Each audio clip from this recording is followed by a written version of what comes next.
세상의 모든 정보 윤인구입니다. 목요일 점심 맛있게 드시고 계시는지요? 안녕하십니까, 윤인구입니다. 최근 조사에 따르면요, 우리 사회의 든든한 허리라고 할 수 있죠. 40대가 가장 지친 세대로 나타났습니다. 여기에 우리 국민 절반 이상은 고소득층 세금이 너무 낮다고 느끼고 있다는데요. 잠시 후 팩트는 숫자다 코너에서 40대 가장의 무게와 세금 논쟁의 실체를 짚어보겠습니다.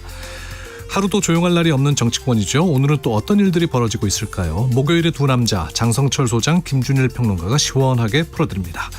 이제 제법 봄 기운이 느껴지죠. 오늘은 국민산악인 어몽길 대장과 함께 남해의 절경을 품은 경남 고성의 거류산으로 떠나보겠습니다. 믿고 듣는 시사, 여기는 KBS 1라디오 세상의 모든 정보 윤인구입니다.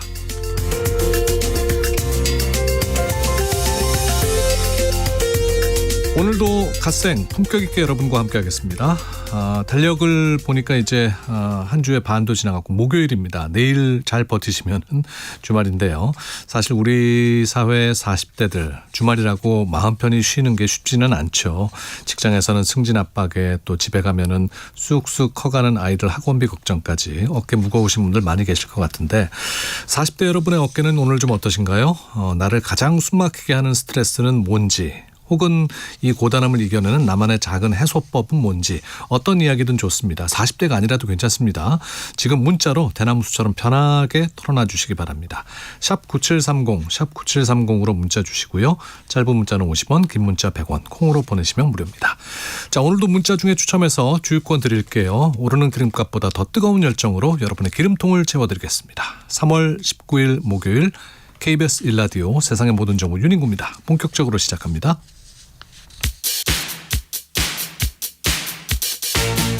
듣는 것만으로도 앞서갑니다. 오늘 경제 뉴스의 핵심, 경제 인사이트 픽. 뉴스는 많지만 내 지갑에 도움되는 소식은 따로 있습니다. 오늘 꼭 알아야 할 경제 뉴스만 픽해서 전해드립니다. 경제 인사이트 픽 임선우 뉴스캐스터와 함께합니다. 어서 오십시오. 안녕하세요. 네, 오늘 증시 어떻습니까? 네, 오늘 아침부터 정말 정신없습니다. 이슈들이 쏟아져 나오고 있는데 유가, 금리, 환율, 이 삼고 압박에 시달리면서 국내 증시 밀려나고 있습니다. 잠시 뒤 하나씩 짚어볼 건데요. 간밤 중동 사태로 국제 유가가 다시 널뛰고, 또 미국 연준의 수장이죠, 파월 의장의 매파적 발언이 하방 압력으로 작용하고 있는데, 코스피 낙폭 줄이긴 했지만 현재도 1% 넘게 내려가면서 5,800 위에서 움직이고 있고요. 코스닥도 약세 흐름 이어가고 있습니다. 네, 5,858.07 보이고 있네요. 네, 엔비디아 효과로 어제 불기둥 뿜었던 삼성전자 그리고 SK하이닉스 등도 오늘은 열기가 식어버릴 만큼 대부분 종목들이 파란불 켜고 있는데, 외환시장도 또 비상입니다. 원달러 환율은 개장과 동시에 1,500원을 넘어섰는데 상승폭 조금 줄이긴 했지만, 이 주간 거래 기준으로 금융위기 당시 최고 수준 찍을 만큼 중동 상황이 격화되면서 위험 자산 선호 심리가 위축되고 있습니다. 네. 정부는 코리아 디스카운트 해소를 위해서 증시 구조 개편에 나섰죠. 네, 핵심만 빠르게 훑어보면요, 이 주주 가치를 떨어뜨리는 중복 상장을 금지하고, 이 코스닥 시장은 프로축구팀처럼 1, 2부로 나눠서 승강제를 도입하기로 했습니다. 네. 기업 경쟁력을 높이겠다는 취지인데, 일부 리그 최상위 대표 기업 중심으로 지수를 새로 개발해서 연계 ETF도 도입할 계획이고요. 상장 폐지 우려가 있는 기업은 별도 관리군으로 분류됩니다. 또 금융위는 내년부터 이런 시스템을 본격 가동할 계획인데, 이 밖에 코스닥 상장 요건도 확대되고요. 주식 결제일을 미국처럼 하루 앞당기는 방안도 내년 10월부터 도입될 예정입니다. 네. 그건 어떻게 됐습니까? 해외 주식 팔면은 이제 세제 혜택 준다는 제도는 어떻게 되나요?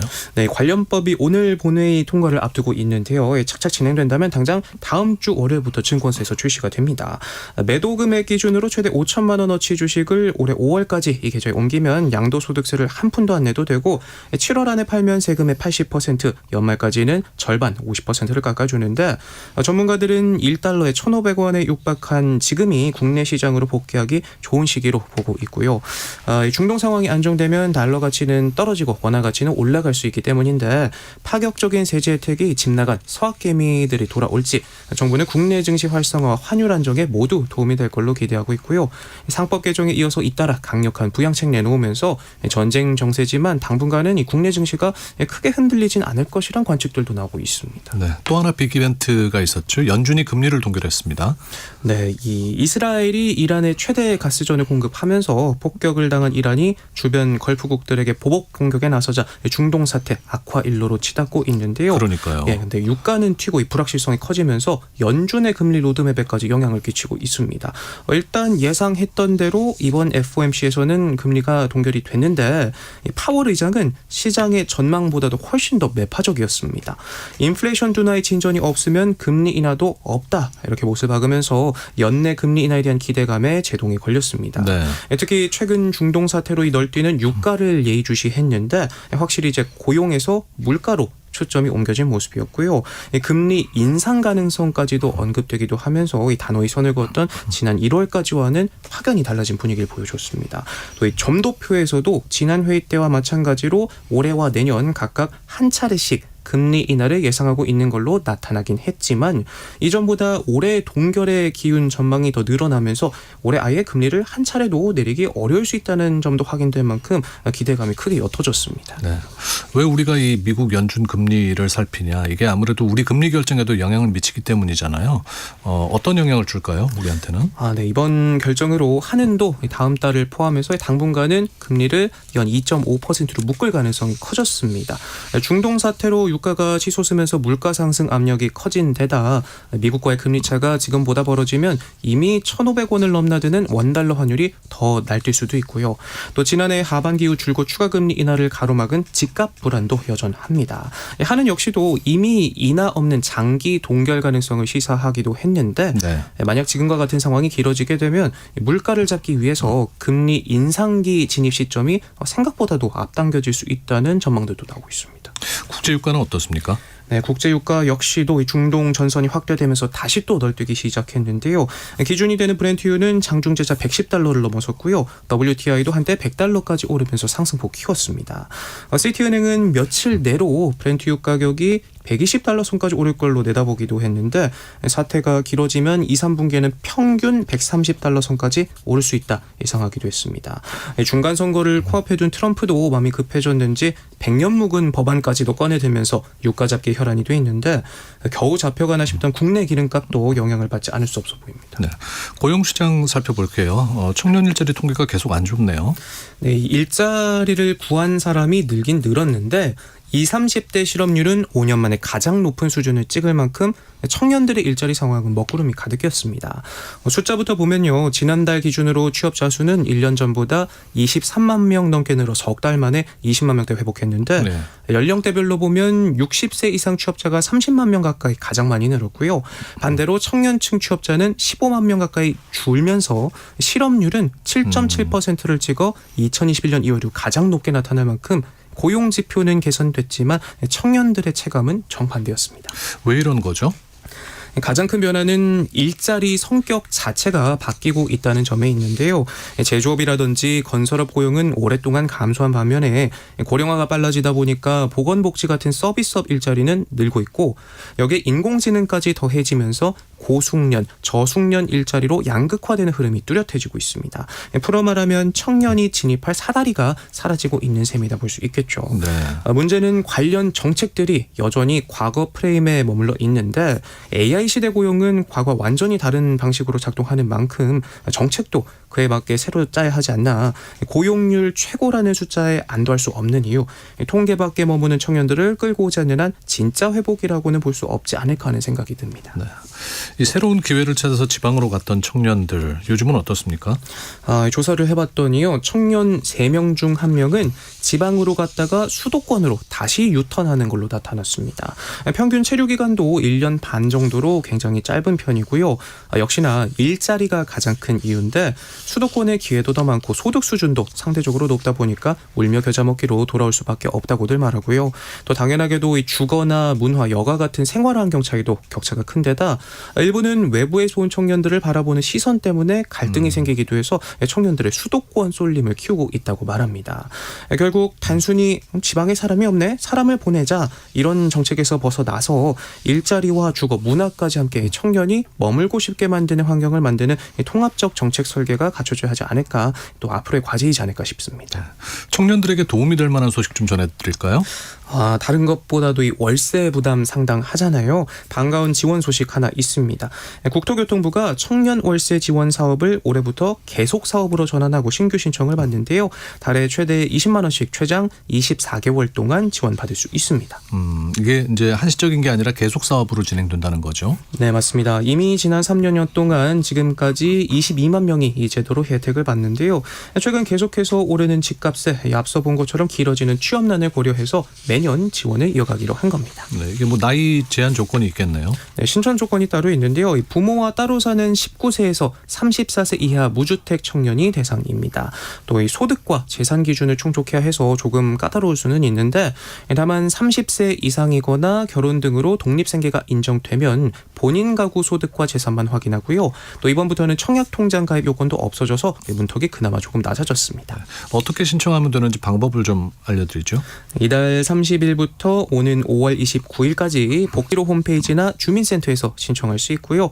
결과는 9월에 나오지만 지원금은 5월 월세부터 소급 적용된다고 합니다. 월세 부담을 조금이나마 덜 수 있는 기회니까 해당되는 분 계시다면 꼭 한번 확인해 보시면 좋겠습니다. 네, 경제인사이트 픽 임선우 뉴스캐스터였습니다. 고맙습니다. 고맙습니다. 자, 오늘 일상의 고단함을 이겨내는 나만의 스트레스 해소법 무엇인지 문자 받아보고 있습니다. 9246님, 뭐니 해도 산책이 제일 좋은 것 같습니다. 지금 오랜만에 집 앞 낮은 산에 올랐는데 공기가 좋아져서 산뜻하네요 하셨고요. 3755님은 아내 잔소리라고 하셨어요.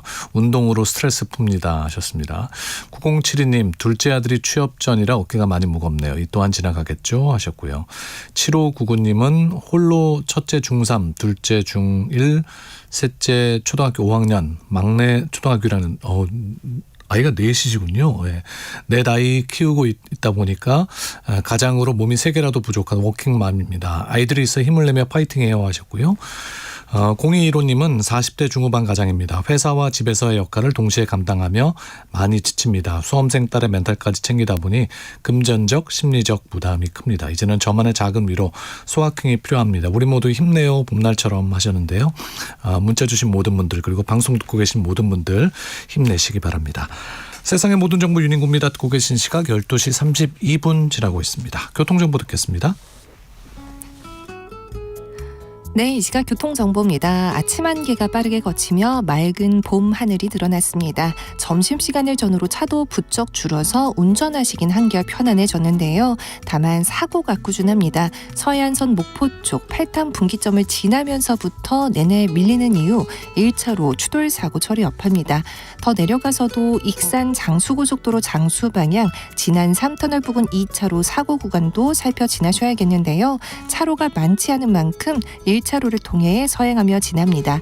다시 수도권으로 올라와선 수도권 제일순환선 일산에서 판교 쪽, 계양에서 송내 사이로, 판교에서 일산 방향은 장수에서 중동 사이 정체 꾸준하고 서울 쪽 경부선 달래내부터 반포 쪽으로도 밀려 지납니다. 서울시내는 서부간선 지하도로 일찍 쪽 성산대교 막 진안 지점 1차로에서 내부순환도로 성수 방면도 성동 분기점 앞둔 3차로에서 각각 작업하고 있습니다. KBS 교통정보센터에서 공인혜였습니다. 데이터로 맥락을 짚는 통계 리포트. 팩트는 숫자다. 복잡한 세상 쏟아지는 통계 속에서 숫자가 담고 있는 사실을 날카롭게 짚어봅니다. 뉴스에 나오는 통계 이면을 들여다보는 시간, 팩트는 숫자다. KBS 송수진 기자, 정세배 기자와 함께합니다. 어서 오십시오. 네, 안녕하세요. 네, 두 분은 제가 보기에는 40대는 아직 먼 얘기 같은데. 멀지 않았습니다. 예. 예. 금방 와요. 정세배 기자 아직 29 반? 뭐 조금 차이 나는 정도. 네. 뭐 여성의 나이는 묻지 않는 게 네, 예의니까 송수진 맞습니다. 기자한테 묻지 네. 않겠습니다. 40대 중반입니다. 네. 진짜요? 먼저 이실직고를 해야 될 것 같은데. 네네. 오, 정말 믿겨지지 않는데. 그래서 오늘 소식을 준비를 한 것도 사실 있고요. 네. 예. 아니 뭐 앞서도 제가 예고를 해드렸습니다마는 네. 우리나라 40대가 스트레스를 네. 많이 받는다 그래서 혹 요즘 받는 스트레스가 있어요, 송수진 기자? 뭐 취재 때문에? 취재 관련된 뭐 아이템 관련 스트레스는 KBS에서 일한 이후에 쭉 지속되고 있고 최근에 드러난 거는 어떤 미래에 대한 생각 좀 막연히 이제 하기 시작한 것 같아요. 네. 네. 송 기자가 특종을 많이 하신다 그러던데. 네. 특종을 안 하면 스트레스가 좀 덜한데 특종을 하려면 이제 스트레스가 아 특종 때문에 그 고민을 하다 보니까. 네. 제가 자초하고 있습니다. 네. 예. 정세배 기자는 요즘 스트레스가 뭡니까? 저는 뭐 그냥 사소한 거죠. 뭐 저도 일터에서 당연히 스트레스 오는 부분이 있고 뭐 가정에서도 사실 조금은 뭐 스트레스 오는 부분이 있을 수 있고 아직 신혼이지 않습니까? 그 이제 관계는 너무 좋은데 듣는 저 이제 예를 들어서 부인께서는 뭐 섭섭해하시죠. 집에 뭐 고장이 났다 아니면 뭐 당황한 것 계약을 같습니다. 연장하자 뭐 약간 이런 연락들 일하고 있는데 그런 거죠. 전혀 이제 사람과 사람 사이에서는 뭐 아무 문제가 없습니다. 네. 얼굴이 약간 빨개진 것 같은데. 당황하는 기색이 역력합니다. 네. 자, 그러면은 우리 믿겨지진 않지만 40대인 송수진 기자가 얘기하는 우리나라 40대 스트레스에 관해서 얘기를 해보겠습니다. 스트레스 지수가 심각하다고요? 네네. 우리 성인 가운데 4명 중 1명이 25% 안팎이죠. 일상에서 상당한 스트레스를 느낀다고 답을 했습니다. 그 질병관리청 국민건강통계에서 나온 자료인데요. 네. 그 연령별로 나눠보면 이 40대 스트레스 인지율이 30%대 중반으로 나왔는데요. 전 연령대 가운데서 가장 높습니다. 그러니까 3명 중에 1명은 스트레스를 상당히 받고 있다. 네, 스트레스 인지율이 30%대니까 그렇죠. 예. 그런데 10년 전만 해도 상황은 좀 달랐습니다. 당시에는 20대 그리고 30대가 더 높은 편이었다고 합니다. 네. 그런데 시간이 흐르면서 이 스트레스의 중심축이라고 표현한다면 이 중심축이 점점 중년으로 이동을 하고 있는 겁니다. 그래서 지금은 40대가 가장 지친 세대라고 합니다. 그런데 이 단순히 40대가 높다는 것도 중요한데 최근 흐름이 더 좀 짚어볼 포인트가 있는데요. 최근 몇 년간 흐름을 보니까 청년층이나 고령층은 이 스트레스 지표가 비슷하거나 아니면 일부 완화되는 모습도 있었다고 하는데요. 40대는 오히려 상승하거나 높은 수준을 유지하는 특징이 지금 나타나고 있습니다. 네. 그래서 증가폭 자체가 크다기보다는 다른 연령대와 달리 개선되지 않고 정체 혹은 상승 흐름을 보인다. 이게 핵심 같습니다. 그러니까 얘기대로라면 예전에는 청년층이 더 스트레스를 받았는데 이게 이제 40대한테 옮겨왔다는 거 아니에요? 사실 지금도 청년층이 더 많이 받을 거라 생각했거든요. 저는 취업난 취업 뭐 있을 거고 관련해서. 미래에 대한 불안 뭐 이런 것들을 직격으로 받잖아요. 근데 네. 좀 의외네요. 그런 면에서는. 근데 이게 요즘 뭐 좀 결혼도 늦어지고 요즘 40대다 그래도 우리 아버지 어머니 세대와는 다르게 옛날에는 40대 정도 되면 좀 삶도 안정되고 네. 네네. 경제적으로 좀 안정이 되는데 요즘 40대는 그렇지 않아 보여서 그런 이유 때문이 아닌가 싶기도 하고요. 네네. 그래서 원인을 한번 좀 따져봤더니 여러 요인이 지금 겹치고 있었습니다. 우선 경제적인 부담이 있고요. 주택담보대출, 뭐 자녀 교육비, 생활비 지출 이게 가장 집중된 세대가 바로 40대지 않습니까? 그런데 여기에 최근 몇 년 사이에 고금리 이 상황이 지금 더해지고 있습니다. 그래서 네. 실질 부담이 매우 늘었습니다. 한국은행 통계를 보니까요. 그 기준금리가 2021년에 0.5% 수준에서 2023년에는 3.5%까지 올랐거든요. 요 단기간에 3%포인트 이상 급등을 했는데 그러네요. 이 영향을 이 40대들이 받았습니다. 가계금융복지조사를 보니까요. 40대 가구의 평균 부채가 약 1억 정도가 나왔거든요. 그런데 이 1억은 어느 정도 수준이냐면 전 연령대 가운데서 가장 높습니다. 그리고 처분 가능 소득 대비 원리금 상환 비율 이 역시 가장 높은 구간으로 나타났습니다. 네. 그래서 금리가 오르면 이자 부담이 직접적으로 가장 커지는 구조가 집중된 게 바로 40대라는 것이죠. 그다음에 우리 또 고용 문제를 짚지 않을 수 없는데요. 요즘 AI 많이 쓰시잖아요. 그래서 AI 확산 또 산업구조 변화 이게 현실적인 위협으로 다가오는 세대가 바로 40대입니다. 그래서 중간 관리자층이 40대가 많거든요. 네. 뭐 차장 직급 또 팀장 직급 이런 40대가 구조조정 그리고 조기 퇴직 압박을 동시에 받는 위치에 지금 놓이고 있는 거죠. 그래서 10년 전과 비교하면 이 40대를 둘러싼 환경 자체가 무척 더 팍팍해졌다 이렇게 볼 수 있습니다. 직장 안에서는 좀 입지가 흔들리고 미래가 불안하고 그런데 또 가정에서는 교육비가 정점이고 그래서 동시에 또 부모 부양 부담도 있습니다. 그러네요. 그래서 3중, 4중 부담 구간에 들어선 세대, 바로 40대라는 분석입니다. 이 말씀을 드리니까 이제 문자들을 많이 보내주시고 계신데요. 9720님 올해 46세 세 자녀의 아빠 5인 가족의 가장입니다. 맞벌이는 하고 있습니다마는 힘든 건 사실이네요. 지금 가장 고민되는 부분이 직장생활 유지 부분인데 이러지도 저러지도 못하고 발만 동동거리는 40대지만 아이들 보면 행복하긴 합니다. 그것만으로 살아가기 너무 힘든 세상이긴 하지만요 하셨고요. 김진호님 40대는 혜택이 없어서 그래요. 그리고 3549님은 40대 돼서 청년 정책에서는 제외되고 또 노인민곤으로 노인 정책에서는 제외되고 왕따가 된 40대라고 하셨고 김경민님께서는 가장으로서 수입 때문에 걱정입니다. 부지런히 뛰어보겠습니다 하셨는데요. 이게 남자와 여자가 느끼는 스트레스의 원인도 좀 다른가요?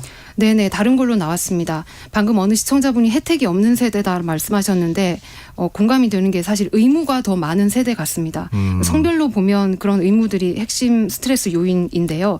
40대 남성은 뭐 승진 경쟁, 또 고용 불안, 책임 증가가 겹치고요. 네. 40대 여성의 경우에는 또 일하시는 분은 일 스트레스, 거기다가 가정, 또 돌봄 부담이 동시에 작용을 하면서 스트레스가 좀 구조는 다르게 나타나고 있기는 합니다. 그 통계를 보면 30대 여성에게서는 이제 스트레스 인지율이 가장 높은 구간으로 나타나는 경우가 많았는데요. 또 이게 일과 육아가 겹치는 시기이지 않습니까? 그런데 이 부담이 40대로 이어지면서 이게 스트레스가 고착화되는 거죠. 장기적인 스트레스로 누적되는 것 같습니다. 근데 이게 스트레스가 계속 쌓이다 보면은 병이 될 수도 있는데. 네, 그 실제로 통계로도 이게 나타나더라고요. 그래요? 네네. 국립정신건강센터가 조사를 한번 해봤더니요. 그 1년 동안 스트레스나 우울감 같은 정신건강 문제를 한 번이라도 경험을 했다라고 답한 응답 비율이 73% 정도였습니다.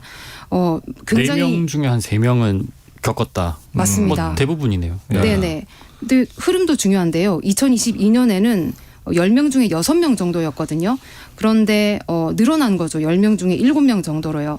특히 또 심각한 스트레스를 경험했다는 응답이 늘었습니다. 36%에서 46%로 늘었습니다. 그리고 이 우울감이 수일간 지속이 됐다라고 답을 하신 분들도 30%에서 40%로 10%포인트 정도 뛰었습니다. 근데 다만 이 수치는 전 연령을 합친 평균이긴 한데요. 네. 그런데 앞서 말씀드린 것처럼 이 스트레스 자체는 40대에서 가장 높은 수준으로 나타나기 때문에 이 문제가 뭐 특정 세대, 특히 뭐 중년층에서 더 집중될 가능성이 크다는 해석도 가능한 것이죠. 그래서 뭐 같은 조사에서 또 심각한 스트레스를 경험했다는 비율이 46% 정도 나타났다고 말씀을 드렸는데 이걸 종합하면 40대는 단순히 스트레스를 많이 느끼는 수준을 넘어서서 이 스트레스가 실제 건강 문제로 이어질 위험이 다른 연령대보다 더 높은 구간에 놓여 있다 이렇게 볼 수 있을 것 같습니다. 네. 송수진 기자 어느 때보다 스트레스 받아서 힘차게 지금 이게 다 제 얘기이기 때문에 공감이 많이 되는 상황이었어요. 네. 아니 근데 40대도 힘들고 50대도 힘들고 30대도 힘들고 다 힘들면 어떡합니까? 근데 이렇게 힘든 분들이 좀 실질적으로 어디 가서 좀 뭐 상담을 받거나 치료를 받고 있나요? 참 그게 중요한데요. 어디 가서 얘기할 때가 있으면 좀 상황이 나아지기라도 할 텐데 그 또 조사를 해보니 국립정신건강센터 조사 결과입니다. 그 1년간 정신건강 문제를 겪었을 때 도움을 요청한 대상이 누구였나요? 여쭤보니 49% 정도가 가족 친지였다 말씀하셨고 정신과 의사, 간호사 뭐 44% 정도 나왔는데요. 40대의 경우에 그런데 이 같은 통계에서 봤더니 스트레스 인지율이 35.1%로 가장 높은 연령대였는데요. 네. 그 30, 40대의 경우에는 정신건강 관리 노력이 상대적으로 좀 낮은 편으로 나타났습니다. 그러니까 중년층일수록 스트레스는 큰데도 실제 도움 요청으로는 잘 이어지지 않는다. 이런 결론인 거죠. 그냥 버티는 건가요?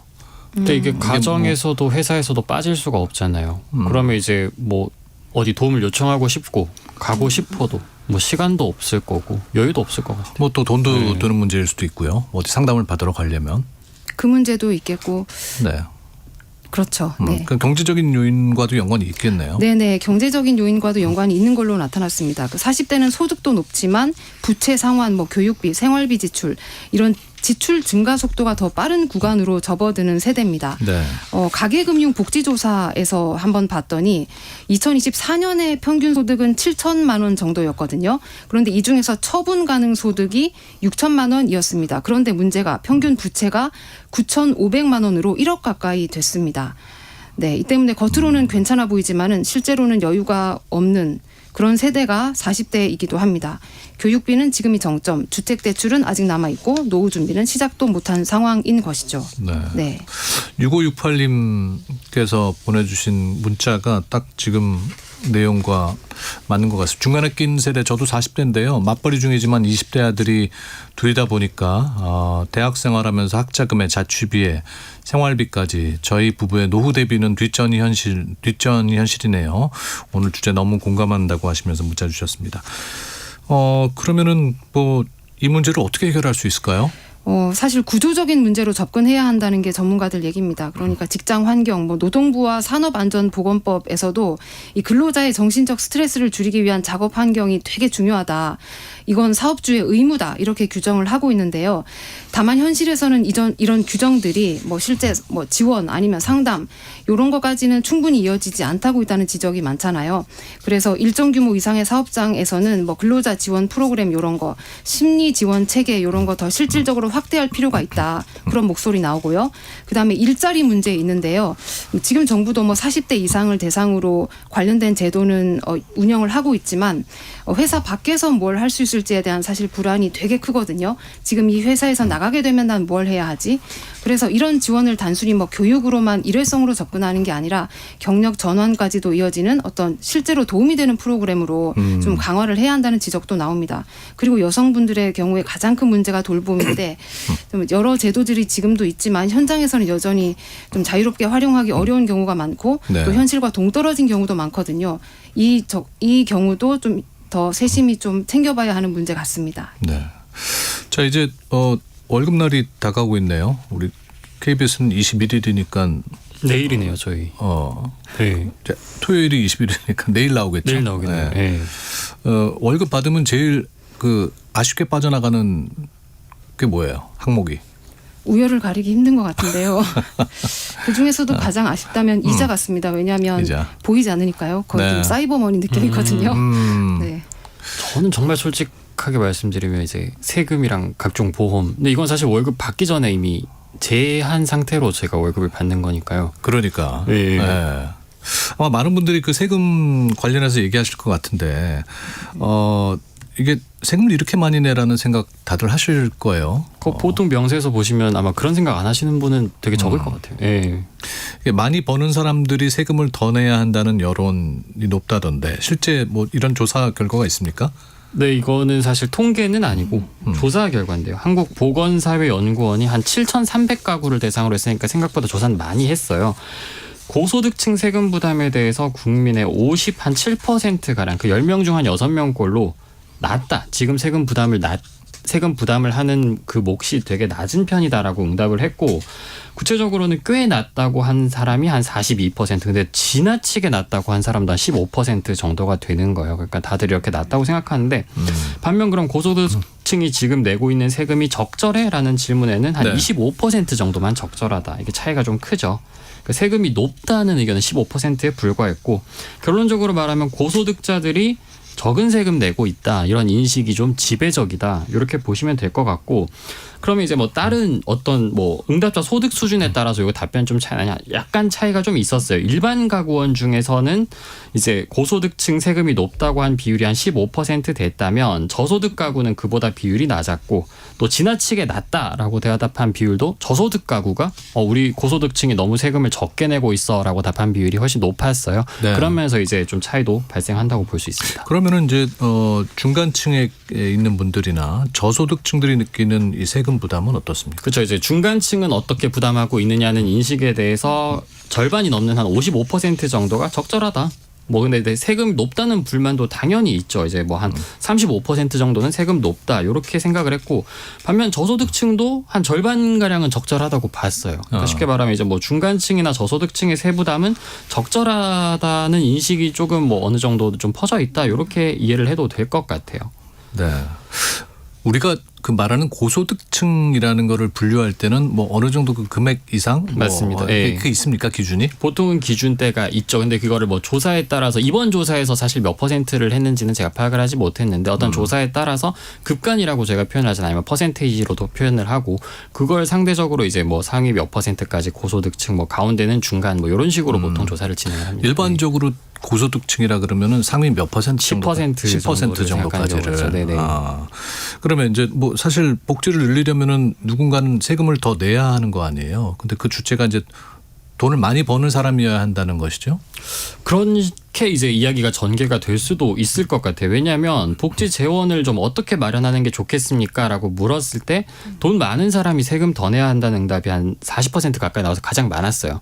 근데 이제 뭐 모두 우리 국민 돈이 많든 적든 다 같이 부담해야 된다는 응답이 한 25% 나왔고 또는 이제 복지 서비스의 수혜자가 세금을 내야 된다는 비율은 좀 상당히 적게 나왔고요. 네. 근데 이게 하나 또 주목해 볼 거는 복지 예산을 그러면 늘리기 위해서 세금 더 거둘까라고 물었을 때는 찬반이 팽팽했단 말이에요. 쉽게 말하면 이게 남의 세금으로 복지 늘린다? 뭐 오케이. 근데 내 세금도 들어가서 복지를 늘린다는 주제가 만약에 된다면 이런 식으로 이제 인식의 질문이 간다면 좀 고민되는 부분이다. 이렇게 볼 수 있는 거죠. 아니 근데 그 세율 구간이 있어서 많이 버는 사람 많이 버는 만큼 또 많이 내게 돼 있지 않습니까? 맞습니다. 네. 그래서 고소득자들도 불만이 있을 것 같아요. 왜 불만이 우리 많이 사실 이미 많이 상당하죠. 내고 있다. 이미 많이 내고 있다. 정확한 표현이에요. 이게 사실 통계를 보면 고소득자 부담은 지금까지 늘어나는 방향으로 계속 발전을 해왔어요. 실제로 줄어든 게 아니고 총 급여 상위 10%가 지금 전체 근로소득세액의 70% 넘게 부담을 하고 있어요. 네. 이제 국회 예산정책처가 이제 몇 년 전에 낸 보고서를 보면 한국에서요. 소득 상위 1%가 부담하고 있는 소득세수 비중이 40%가 넘습니다. 1%가. 이게 미국과 비슷한 수준이고 유럽 국가들 보다는 훨씬 커요. 왜냐하면 우리나라 소득세 최고세율이 주요 국가 비교해서 꽤 높은 편이거든요. 높은 편이에요. 45%예요. 근데 이제 이게 지방소득세 제외 45%인데 OECD 평균이 한 36%니까 차이가 나요. 네. 또 이제 뭐 전체 OECD 38개 나라 가운데서도 6번째예요. 높은 편에 속합니다, 분명히. 그렇다 보니까 이제 근데 또 반면 서민이나 중산층 같은 경우에는 세금이 반대로 좀 완화하는 방향으로 갔어요. 기준 같은 게. 그러다 보니까 고소득층 입장에서 불만 나올 수 있죠, 당연히. 네.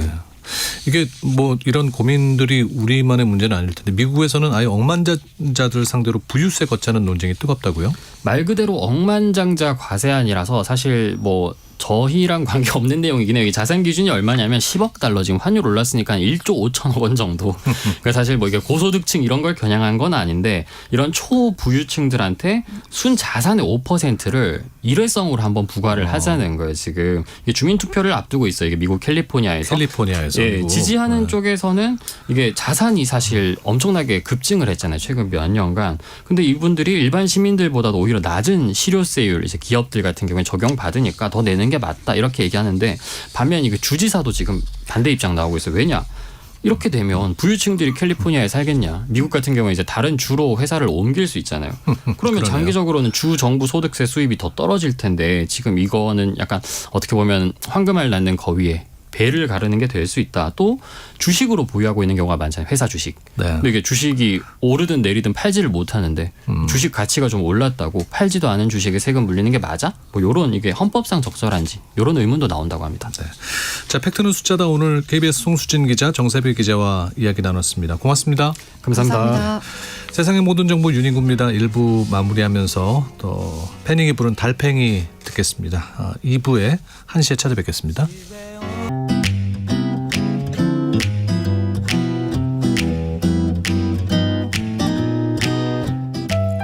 안녕하세요. 바른말 고운말입니다.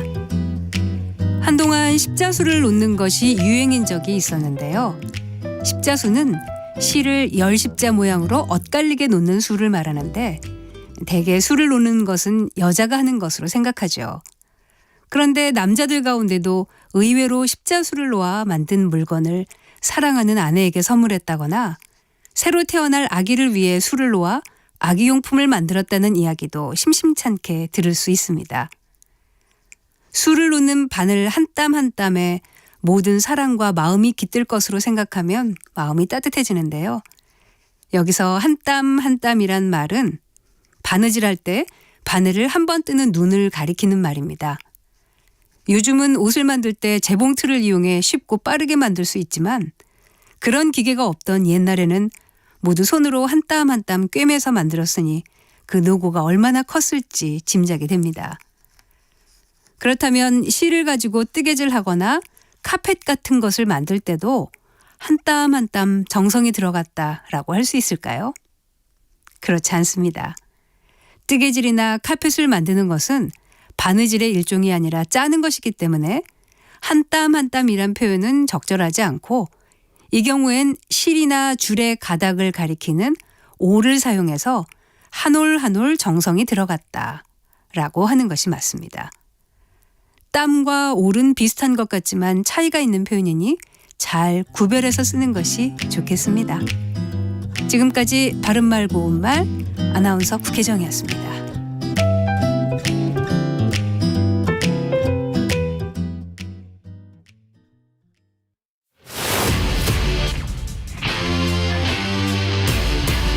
토론에 정답은 없습니다. 토론이 세상을 바꿀 수도 없습니다.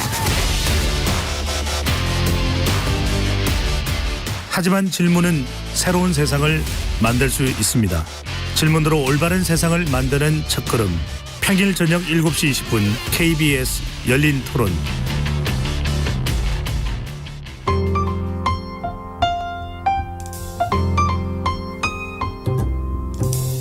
어떤 하루 보내고 계신가요?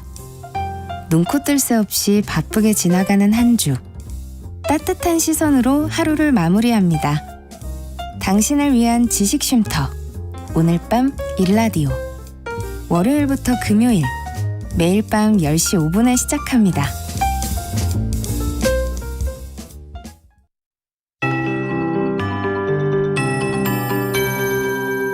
KBS 58분 날씨.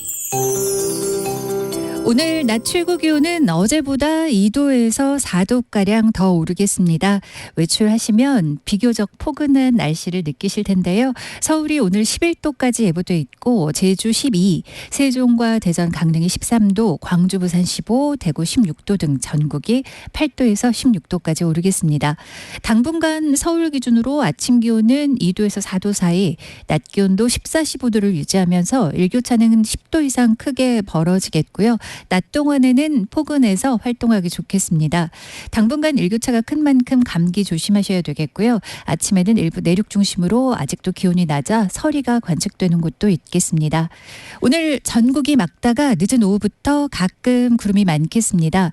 현재 관련된 특보는 하나도 없는 상황이라 특보라는 깨끗하고요. 미세먼지 농도도 깨끗합니다. 절기 춘분을 오늘 하루 앞두고 있는데요. 내일 기온도 오늘보다는 조금 더 오르거나 비슷할 것으로 예상돼 활동에 불편함은 없겠습니다. 내일과 모레는 맑겠고 글피는 가끔 구름 많은 하늘 예상됩니다. 현재 서울 기온은 11도, 습도는 22%입니다. 기상청에서 KBS 58분 날씨 최영우였습니다.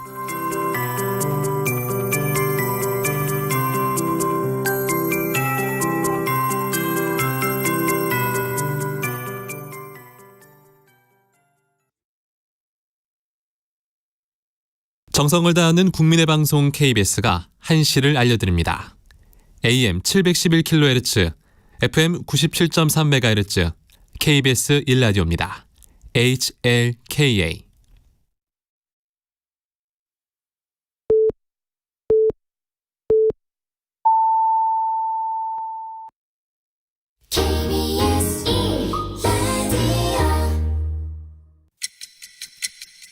듣는 것만으로도 앞서갑니다.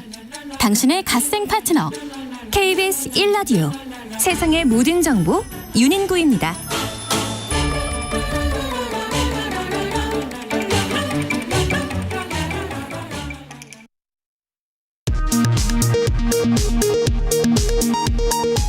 이 시각 라디오 정보센터 뉴스입니다.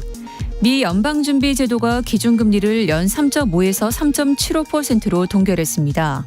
관세로 인해 물가 상승률이 여전히 높은 가운데 중동 사태로 인한 불확실성이 커졌다고 평가했습니다. 구윤 김현철 경제부총리가 외환시장 상황을 예의주시하고 있다며 원화의 흐름이 펀더멘털과 과도하게 괴리되는 경우 적기 대응하겠다고 밝혔습니다.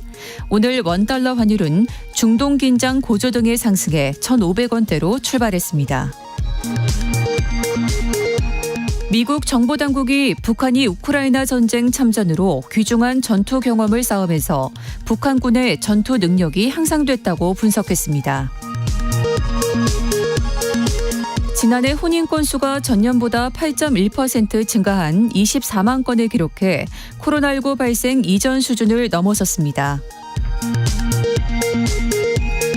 국세청이 주택을 구입할 때 사업자 대출을 자금 조달 수단으로 사용하는 경우에 대해 전수 검증하고 엄정하게 대응하겠다고 밝혔습니다.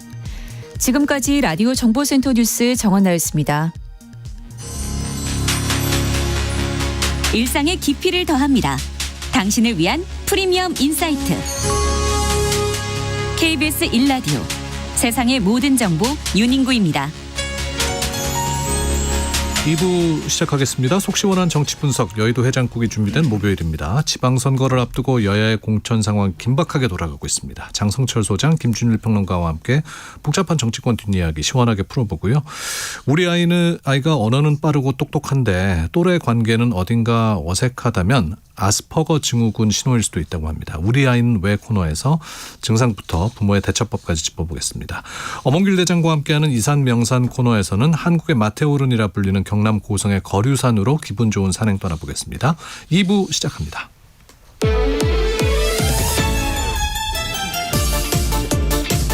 오늘 정치 뉴스에 속 뒤집힌 분들 다 오세요.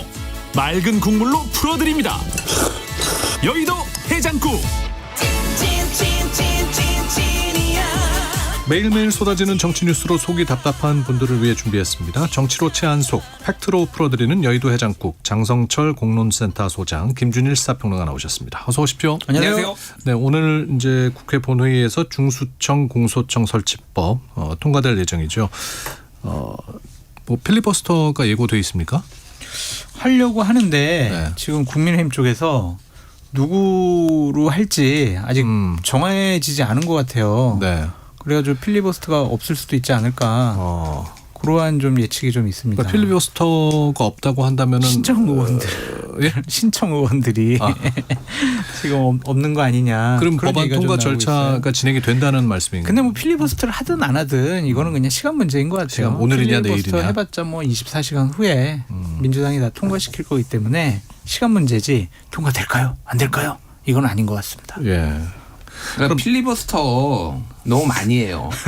아니 저는 뭐 필리버스터가 또 야당의 권한, 소수 야당의 권한이기도 하고 존중해 줘야 된다고 하는데 그냥 전략적으로 보면은 지금 이번 회기 들어와서 22대 국회에 들어와서 역대 제가 알기로는 역대 다 합친 거보다 지금 많은가 그래요. 하여간 너무 많이 해요. 이게 약간 뭐 카운팅이 조금 다르기는 한데 이게 그러니까 뭘 어떻게 집중하려고 하는지 기억에 남는 게 없어요. 이번 되게 많이 했거든. 20번이 넘었거든 지금. 기억하시나요? 그러니까 필리버스터의 효용이 뭐냐가 논란이잖아요, 지금. 예, 그러니까 뭐 대테러 방지법 예를 들면 민주당이 야당일 때 그런 거를 해가지고 강하게 인상도 남기고 뭐 이런 거가 있어야 되는데 맨날 툭하면 하고 그러니까 의원들도 힘도 없고 그리고 지금 국힘만 뭐 뒤에 우리 얘기하겠지만은 난장판이거든요. 지금 그거를 신경 쓸 겨를이 무슨 필리버스터고 뭐고 우리 지금 내부 문제가 지금 공천이 더 중요해. 그러니까 이거 아무도 하고 싶은 사람도 없고 네. 그러니까 이게 불투명한 거죠. 그러니까. 어쨌건 이제 오늘 중수청 공소청 오늘이 될지 내일이 될지는 뭐 아직 확실하지 않습니다만 당정 갈등이 봉합된 거라고 보면 될까요? 억지로 그런 것 같아요.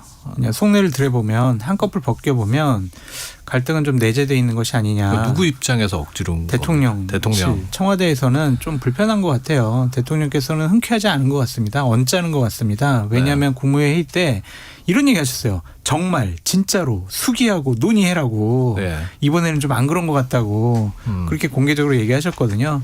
정청래 대표는 이심정심하면서 대통령께서 결단하셔가지고 이거 된 거라고 막 공을 저렇게 넘기지만 대통령이나 그 홍익표 홍보수석도 이번에 좀 논의 절차 과정이 좀 부족했던 것 같다 이런 식으로 얘기를 했거든요. 네. 그렇다면 청와대에서는 그렇게 썩 흡족한 것 같지는 않습니다. 좀 불편한 기색을 좀 보이고 있습니다. 갈라치기인가? 김준일 평론가 아니요. 근데 이제 이거를 어떻게 해석하느냐에 따라 다른데 이 결과를 놓고 모두가 다 내가 승리했다 얘기를 하고 있어요. 내 공이다. 이게 통과된 거는. 그게 이제 강경파가 됐든 정청래 대표가 됐든 뭐 조국혁신당 조국 대표도 조국혁신당이 옳았다 얘기 막 하고 왜 우리 보고 뭐라고 하냐 막 다 하고 있거든요. 그럼 결국은 모두가 승리했잖아요. 얼마나 평화롭습니까? 평화로운 민주마을이잖아요. 지금 모두가 승리했다고 자기가 얘기를 하니. 그래서 결국은 이제 뭐 봉합은 맞는데 대통령의 정치력이 사람들한테 기억에 남을 것 같아요. 이런 갈등이 있었지만은 그거를 어찌됐든 대통령이 등판을 해서 다 정리하고 잘 갈등을 조정했다 이게 남을 것 같고 이 이제 후유증들은 아직은 좀 잠재돼 있는 게 보안수사권 형사소송법 개정안은 이제 6월 지방선거 이후로 하기로 했거든요. 그게 뭐 보안수사권을 둘러싸고 당대표 선거가 또 이제 붙잖아요. 그때 8월쯤에. 세게 붙을 것 같아요. 그때 지금보다 더 격렬하게 붙는 일이 벌어질 것 같다. 그리고 대통령의 의중이 뭐냐를 가지고 또 각자 이제 이재명 명심파리를 열심히 하는 분들이 또 나올 것 같다. 예. 어제 정청래 대표가 또 김어준 씨 방송에 나갔더라고요. 그래서 뭐 이심정심 얘기도 했던데. 예. 그 말은 올바른 표현입니까? 제가 그래서 정정했어요. 우리 장성철 소장님 아침 방송에서 제가 이심정심이 아니다. 어심정심이다. 어심정심? 예. 김어준의 마음이 정청래의 마음이자. 이거 파급효과 클 것 같은데. 아니요. 모두가 그렇게 생각을 합니다. 이게 당대표 일정이 원래 다 공개가 돼요. 그러니까 공식 일정은. 그렇죠. 전날에 어디에 간 이제 그게 오후에 왜냐면 기자들도 다 언론사들도 준비를 해야 되고 뭐 그거 가지고 준비를 해야 되는 게 많으니까. 근데 김어준의 뉴스공장 겸손인데다 뉴스공장 여기 나간다라는 게 없었어요. 정청래 대표 어제 일정에. 근데 갑자기 나간 거예요. 그러니까 그거는 이거 미리 밝히면은 괜히 시끄럽기만 하고 논란만 기사만 나오니까 그냥 급습을 해야 되겠다. 이렇게 된 것 같아요. 뭐 좀 더 확인을 해봐야 되겠지만은. 그래서 지금 이제 난리가 난 거는 이 제명인의 마을을 포함해서 커뮤니티, 친명 커뮤니티에서 난리가 난 거는 아니 공소 취소 거래설에 대해서 장인수 기사 고발은 했지만은 그 김어준 씨 방송도 책임이 없는 게 아닌데 여기서 정청래 대표가 나가가지고 저렇게 방송을 해버리면 어떡하냐. 편들어주는 거 아니냐. 예, 편들어주는 거 아니냐. 그리고 나갈 수는 있는데 그냥 최소한 그거에 대해서 한마디 지적은 해야지. 한마디도 안 하고 아니 지난번 그 방송 그거 좀 파장이 큰데 좀 팩트 체크도 잘하고 미리 그 사전에 출연자가 무슨 얘기하는지 검증도 해야 되는 거 아닙니까? 이 정도는 당대표가 얘기를 해줘야 되는 거 아니에요? 그냥 상식적으로? 근데 당대표는 얘기 안 했는데 오늘 한준호 의원이 나가서 그 김어준 씨 방송에서 얘기는 했나 보더라고요. 아니 그러니까 이거는 당대표가 해야 되는 거야. 당대표가 엄중하게 본다라고 했잖아요. 근데 어심정심이라는 얘기가 나오는 이유가 한마디도 못하고 김어준 앞에서 한마디도 못하니까 이게 뭐냐. 뭐 지금 김어준한테 잘 보여가지고 그러면은 차기 당대표 선거 또 지지받으려는 거 아니냐. 이런 식의 이제 그래서 정청래는 이제 반명이다. 막 이런 진짜 엄청 들끓었어요. 그러니까 이것 때문에. 예. 그러니까 다른 뭐 굳이 이 김어준 씨 방송을 택한 이유가 있는 거겠죠. 정청래 대표가. 구원해 주러 갔죠. 김어준 씨가 상당히 좀 몰리고 있었잖아요. 공격당하고 있었잖아요. 그러니까 당대표가 가서 좀 예전에 나를 도와준 것에 대해서 은혜를 갚고 또 어려움에 처해졌을 때 손 내밀고 보호해주고 본인이 거기가 나가서 방송하는 것만으로도 다른 신호가 될 수가 있잖아요. 괜찮아. 김어준 씨 방송 괜찮아. 그러니까 그래서 다른 의원들도 친명 쪽에서는 면죄부 주냐 말도 나오고. 그렇죠. 사면 뭐 한 거 아니냐 뭐 그런 얘기도 있거든요. 그래서 그냥 은혜가 풀어간 것이 아닌가 좀 그런 생각이 들고 이번에 이렇게 한번 세게 도와줬으니 8월 달 전당대회 때 김어준 씨 나 많이 도와주세요. 이런 것 같다. 그런 생각이 들고요. 결국에 저는 정청래 대표가 김어준 씨 방송에 방송하러 나간 것이 아니라 아련하러 간 것 같아요. 아련. 네. 아유, 오랜만에 그러면은 인사하러. 보고 드리러 왔습니다. 민주당의 뭐 정치적 상황인 김어준 씨한테 아련하러 갔다. 보고 드리러 왔습니다. 이렇게 정청래 대표가 들으면 굉장히 기분 나쁘지 않을까? 별로 안 나빠할 것 같아요. 제가 이런 얘기 많이 했거든요. 근데 문제 삼지 않더라고요. 고발입니다. 장성철 소장님. 어떻게 아련했다고요? 아련이란 표현을 쓸 수가 있습니까? 보고 드리러 갔습니다. 네. 뭐 강덕구 최고위원은 이제 김어준 방송 보이콧하겠다는 얘기도 했어요. 아니 뭐 그거는 각자의 선택이니까 그렇죠. 뭐 그러니까 나가시는 분도 있고 안 나가시는 분도 있는데 저는 나가려면은 최소한 오늘 한준호 의원 정도는 해야 된다. 그러니까 뭐 앞으로 내내 할 수는 없지만 아직 그 여파가 끝나지 않았는데 한준호 의원은 어쨌든 선거를 치러야 되는 분이니까 예. 나갈 수 있죠. 지금 뭐 선거 치러야 되는 분들 많이들 해야 특히 당내 경선 상황이면은 이게 더더욱 김어준 방송이 유용하겠죠. 당원들이 많이 보니까. 그런데 그럼에도 불구하고 거기서 아양 떨고 김어준 비위 맞추고 이긴 게 아니라 문제가 있다 이거는. 그러니까 김어준 씨가 그러면 방송을 제대로 봤냐 한준호 의원한테 또 이렇게 들이받았다 치고 받았다는 얘기도 봤는데 그러니까 최소한 그 정도는 해줘야 된다. 뭐 이 김어준이 진짜 상황도 아니고 다 모든 거 이렇게 절까지 저는 진짜 지난 2024년 총선에 절시키는 거 보고 오만 정내미가 다 떨어졌습니다. 정말로. 네. 이게 말이 되냐. 아무리 본인이 방송 권력이 세다고 해도 오만하기가 겸손이 힘들다고 하더니 진짜 겸손이란 단어를 다 지워버렸구나 이 사람은. 그 생각이 들었어요. 네. 보안 수사권은 어떻게 될 것 같습니까?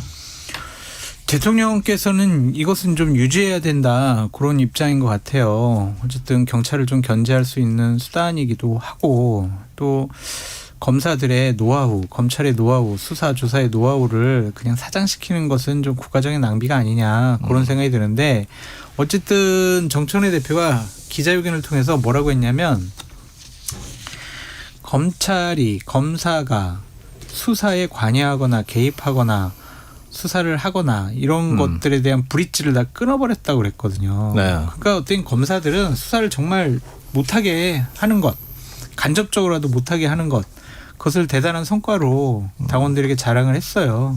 그렇기 때문에 보안수사권 폐지는 이거는 당연한 것 같고 당에서는 계속 보안수사 요구권 요 정도는 뭐 할 수도 있을 것 같아요. 이런 입장이더라고요. 오늘 아침에 법사위 간사인 김용민 의원하고 인터뷰를 했을 때 본인은 뭐 요구권 정도는 인정해 줄 수 있다 그런 얘기를 해요. 그럼 당에서 그 정도의 의견을 모아간다면 대통령실의 입장에서도 좀 흡족하지는 않지만 보안수사 요구권 정도로 타협보지 않을까 좀 그런 생각이 듭니다. 근데 또 한 번 그러면 뭐 대통령 입장에서 양보를 해야 되는 겁니까? 봐야죠. 그러니까 이게 어떻게 될지는 봐야 되는데 수기의 과정을 거쳐서? 예, 수기의 과정을 거쳐서 이재명 대통령이 이 민감한 문제일수록 이거를 이제 수기 과정을 해가지고 좀 이게 결론을 도출하는 걸 원래 좋아했고 그게 저는 맞는 방법이라고 생각을 해요. 그래야지 이제 승복을 하는 경우도 있으니까. 그런데 그러니까 저는 검찰 개혁을 도대체 왜 하는 거냐 좀 근본적인 문제 의식이 있어요. 그러니까 여러 가지가 중첩돼 있는데 하나는 복수입니다. 지금 민주당이 하는 검찰 개혁의 이유 중에 하나는 노무현 대통령을 사망에 이르게 한 검찰 가만두지 않겠다. 그러니까 정청래 대표가 그 응어리가 아직도 남아 있다는. 그럼요. 봉화마을 바로 갔잖아요. 그리고 거기에서 최고위원회 열었잖아요. 검찰개혁의 대의를 매우 협량하게 만드는 거라고 저는 생각을 해요. 그게 복수에 머물면 안 되는데 그게 감정이 없는 것도 아니고 두 번째가 이제 징벌이에요. 검찰 가만두지 않겠다. 세 번째가 이제 리스크 제거, 위험 제거예요. 그러니까 우리가 만에 하나 정권을 잃어도 검찰이 우리를 공격할 수 없게 하겠다. 근데 가장 중요한 건 뭔가요? 국민들 피해를 최소화하는 그렇죠. 게 이게 최우선인데 이 논의가 정말로 이 검찰 개혁안에 담겨 있느냐에 대해서는 굉장히 저는 의문이고, 그러니까 위험 제거, 리스크 제거는 진짜 웃긴 얘기인데 검찰만 있습니까? 정권 넘어가면요, 예, 뭐 검찰이든 경찰이든 국정원이든 감사원이든 윤석열 정권 때 봤잖아요. 검찰이 안 하면 경찰이 합니다. 뭐 경찰은 뭐 그러면은 의기로운 경찰이라서 권력에 뭐 저항합니까? 그러니까 제가 보기에는 이상한 짓거리야. 그러니까 정권에 안 넘기는 게 최고의 보복을 안 당하는 방법이었죠. 제가 정권 재창출하는데. 근데 이상한 짓을 지금 하고 있다라고 저는 생각을 하고요. 보안수사권 얘기를 왜 이걸 지금 이 앞에서 했냐면은 보안수사권은 경찰이나 다른 데서 다 수사해온 거 중에 미진한 거라는 거지 검찰이 스스로 칼을 뽑아가지고 먼저 착수를 하는 게 아니라 수사 개시권이 아니에요. 네. 근데 이게 문제가 많다. 지금 그동안 해왔던 수사들이 문제가 많고 그런 거 예를 들면 부산의 돌려차기 사건 같은 경우에도 검찰이 보안 수사해가지고 이거를 더 중하게 그 성폭행 혐의도 다 잡아낸 거 아니에요. 경찰이 못한 거를. 그런 것들을 하라고 주는 건데 이거를 지금 검찰한테는 싹을 주면 안 된다. 이 논의가 너무 좀 이상하다 제가 보기에는. 제가 보기엔 이거는 검찰개혁 잘못하면요 또 부메랑 날아옵니다. 그러니까 좀 열린 자세로 해야 된다. 그 원리주의자 탈레반처럼 다들 하지 말고. 예. 특히 특사경에 대한 문제 지적도 많은 것 같더라고요. 그렇죠. 그건 문제죠. 한 22,000명 정도 되잖아요. 그들이 그냥 일반 공무원 하면서 그건 특사경의 역할을 하는 거예요. 그러니까 경찰이나 검찰처럼 전문적으로 법률적인 지식, 수사, 조사와 관련된 지식이 없어요. 노하우가 없어요. 그래서 검사의 지휘를 받도록 해놓은 건데 그걸 못하게 한다.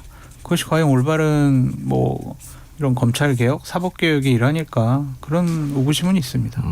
그 피해가 이제 국민들한테 돌아올 거라는 게 이제 가장 큰 걱정이 되는 부분인 거잖아요. 우리나라에 특별 사법 경찰이 한 2만 1,000명 정도 있고요. 뭐 지자체도 있고 뭐 이를테면은 뭐 이제 공정에도 주고 뭐 금감원에도 수사권 주고 뭐 이런다라는 거잖아요. 그러니까 뭐 기관마다 좀 다른데 일반적으로 지역에서는요. 겸직을 해요. 그러니까 이 수사만 그러니까 전담 하는 게 업무로 아니라 한다는 게 아니죠. 행정 업무 하면서 야 너 수사도 해 이렇게 하는 거예요. 그러니까 전문성이 좀 떨어지겠네요. 일단 안 하려고 해요 이거. 골치 아프고. 그러니까 이게 지금 오늘 한겨레가 뭐 단독 이렇게 해서 한 건데 경북에서 특사경 150건이 공소시효가 지나서 그냥 다 기소도 못하고 다 끝났다. 네. 그러니까 전문성이 없고 그냥 귀찮으니까 그래서 검찰이 이거를 지휘 감독하는 거는 법리적으로 이게 어떤 건가 이거를 정확하게 알려주려고 하는 거지. 이건 피해는 그러면 다 국민들한테 가는 거예요. 그러니까. 그래서 검찰 개혁을 이거를 승리했다 뭐 이런 식으로 할 게 아니라 문제가 있으면은 수정도 하고 재수정도 하고 이런 열린 자세를 민주당이 보여야 된다 그 생각이 듭니다. 네. 자 지방선거 얘기해 보겠습니다. 이제 76일 앞으로 6.3 지방선거가 다가왔는데요. 먼저 국민의힘 살펴볼까요? 이정현 국민의힘 공관위원장 혁신 공천하고 있는 겁니까? 망신 공천을 하고 있는 거죠. 그냥 컷오프 시키겠다고 협박을 하고. 이게 뭐 지역에 따라서 기준이 좀 다른 것 같아요. 그러니까 친박 세력들은 다 단수 공천을 준 것이 아닌가 그런 생각도 들어요. 유정복 인천시장, 네. 이장우 대전시장, 김태흠 뭐 충남도지사 이런 사람들 대표적인 친박 인사들이거든요. 그런 사람들은 단수 공천 주고 친윤 인사들 그런 사람들도 단수 공천 주고. 근데 친이로 우리가 볼 수가 있는 오세훈, 박형준 이런 사람들은 컷오프 시키겠다, 공천 안 주겠다 막 이런 얘기를 하고 있고 대구의 중진 의원들도 다 컷오프 시키겠다 이런 얘기를 하고 있거든요. 네. 거듭 지난주에도 말씀드린 것 같은데 공천관리위원장이에요. 관리위원장, 심사위원장이 아닙니다. 정해진 룰에 따라 그냥 하면 돼요. 기계적으로. 대부분의 이번 지방선거 후보자 뽑는 거는 경선으로 하게 돼 있어요. 경선. 네. 근데 자기 마음대로 당신은 컷오프, 당신은 공천 안 줄 거야. 이런 식의 얘기를 하는 건 월권입니다.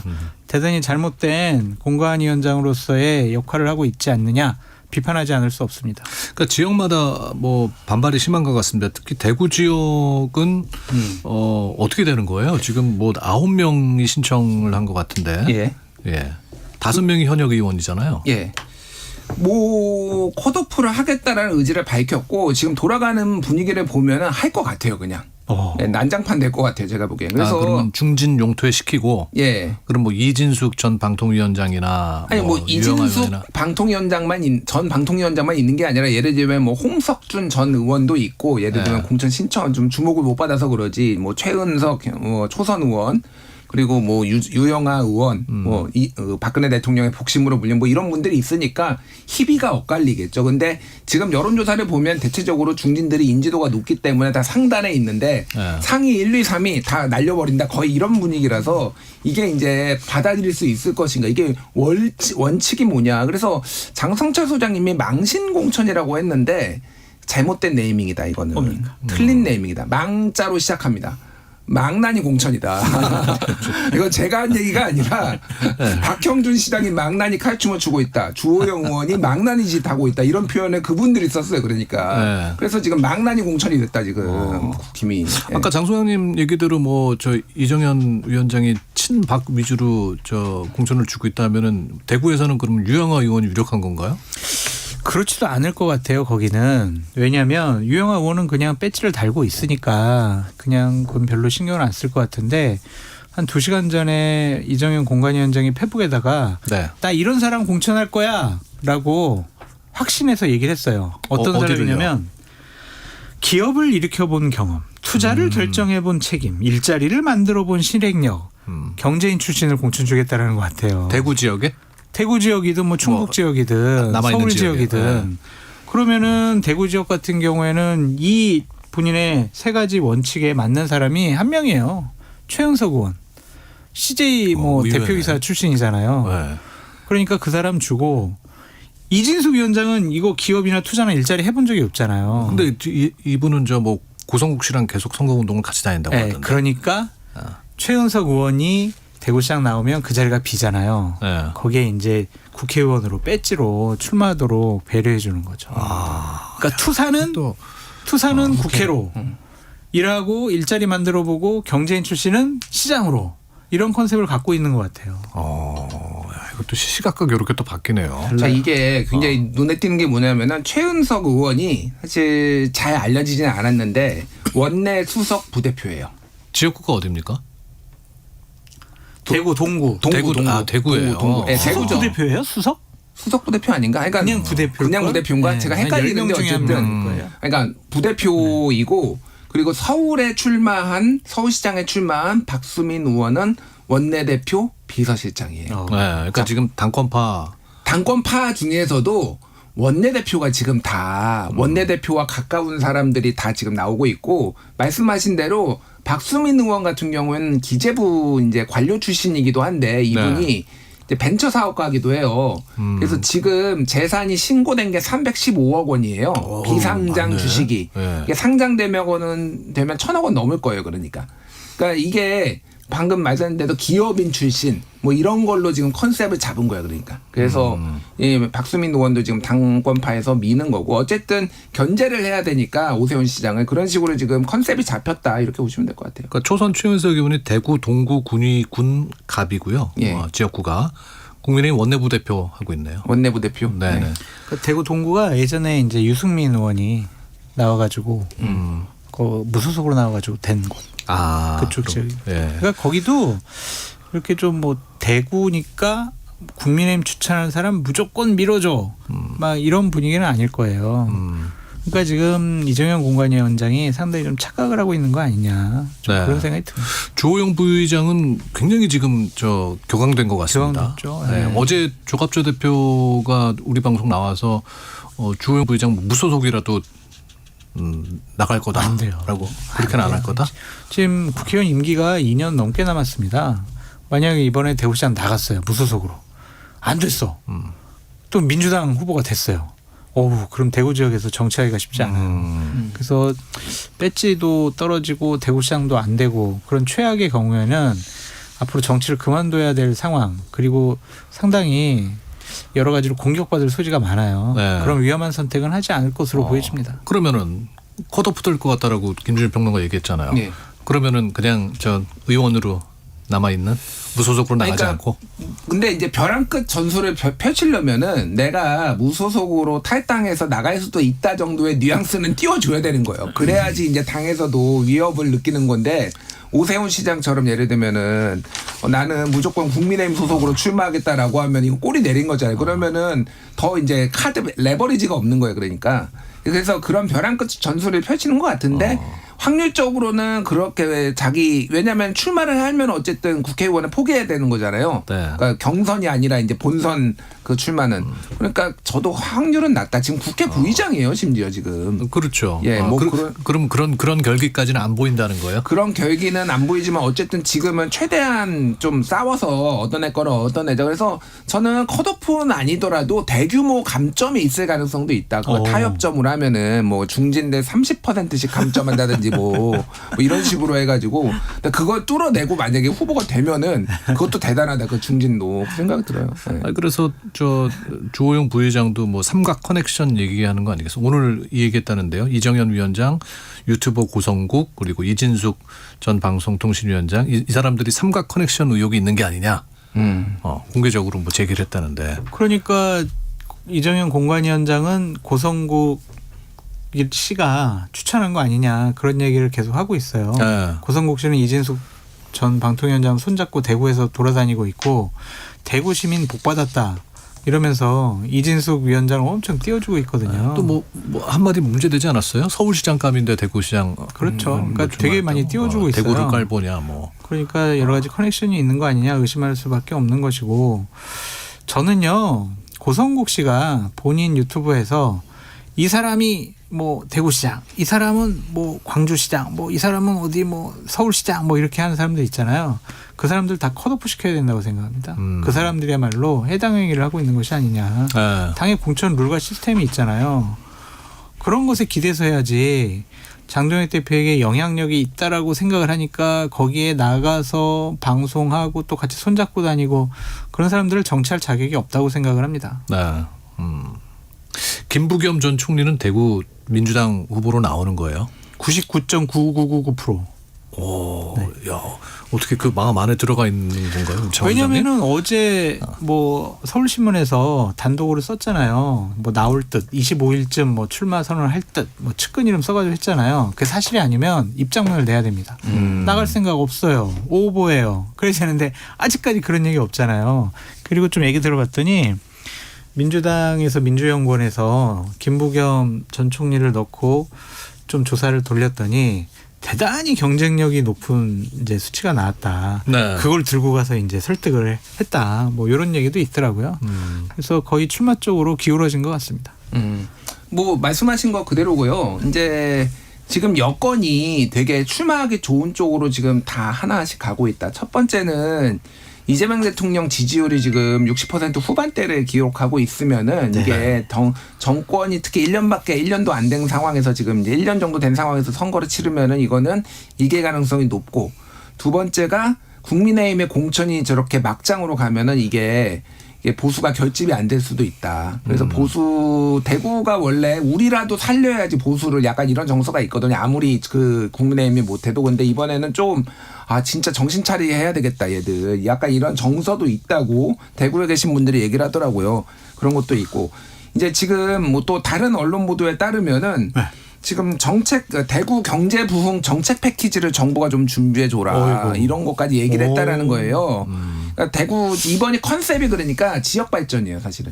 그리고 그 지금 행정통합이 사실상 무산됐잖아요. 대구 그렇죠. 경북. 예. 네. 그거에 대한 이제 책임론이 이제 또 선거 때 불거질 텐데 그거를 이제 뭐 민주당이 안 해줬다 이런 식으로 국민의힘이 나오면은 우리는 그거에 대안으로 이렇게 정부를 설득해서 내가 하겠다 이런 식의 또 패키지까지 이제 좀 있을 가능성. 이게 근데 이제 뭐 정부가 선거 개입하는 거 아니냐 논란이 좀 있을 수 있어요. 관권 선거 아니냐. 그런데 어쨌든 그거랑 무관하게 대구를 발전시킬 계획들이 나올 가능성들이 있다. 네. 그 생각이 드네요. 네. 오세훈 서울시장은 이제 국힘 공천의 후보로 등록을 했습니다. 이 결정은 어떻게 보십니까? 잘했죠. 어떻게 뭐 후보 등록 안 하면은 그냥 오세훈 시장 없이 경선을 치를 태세였기도 하고 그렇다면 오세훈 시장은 당신 말이야 지방선거 전망 안 좋으니까 출마 안 하려고 한 거지. 일부러 수쓴 거지. 그러한 프레임의 가치가 딱 좋았거든요. 네.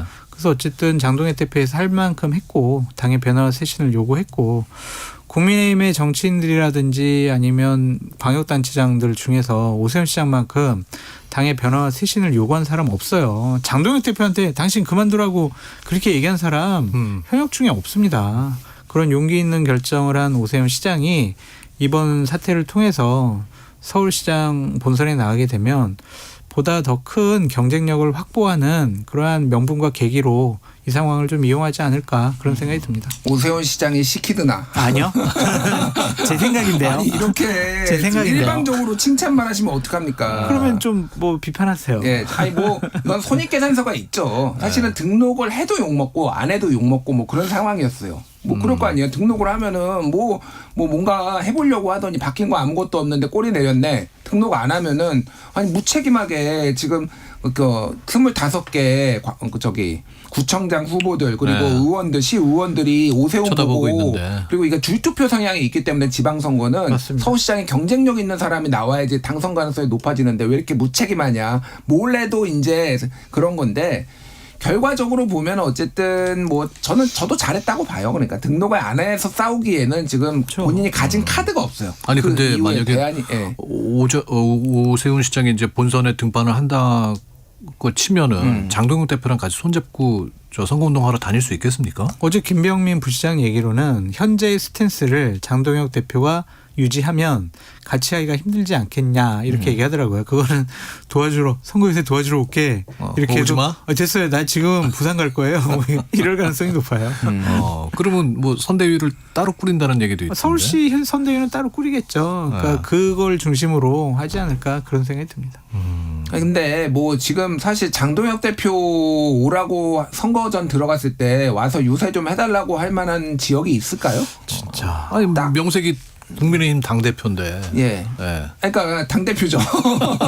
근데 가급적이면 욕먹고 있는 당대표라도. 그러니까 오겠다라는 거를 어떻게 막을 수는 없으니까 하지만은 그거를 최소화하고 그냥 이렇게 할 것 같아요. 전면에 장동혁 마케팅으로 선거를 치를 수는 없잖아요. 지금. 그건 명백하잖아요. 그러니까 장동혁 대표가 오겠다고 하면은 뭐 막을 수는 없겠지만은. 아니, 막아야 돼요.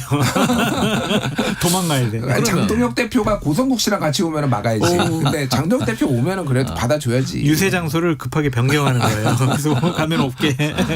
아니 그럼 만약에 본선에 오세훈 시장이 진출을 못해요. 그러면 어떻게 되는 겁니까? 뭐 당권 도전 얘기도 나오고 그랬었잖아요. 후보 신청 안 하고 그럴 때.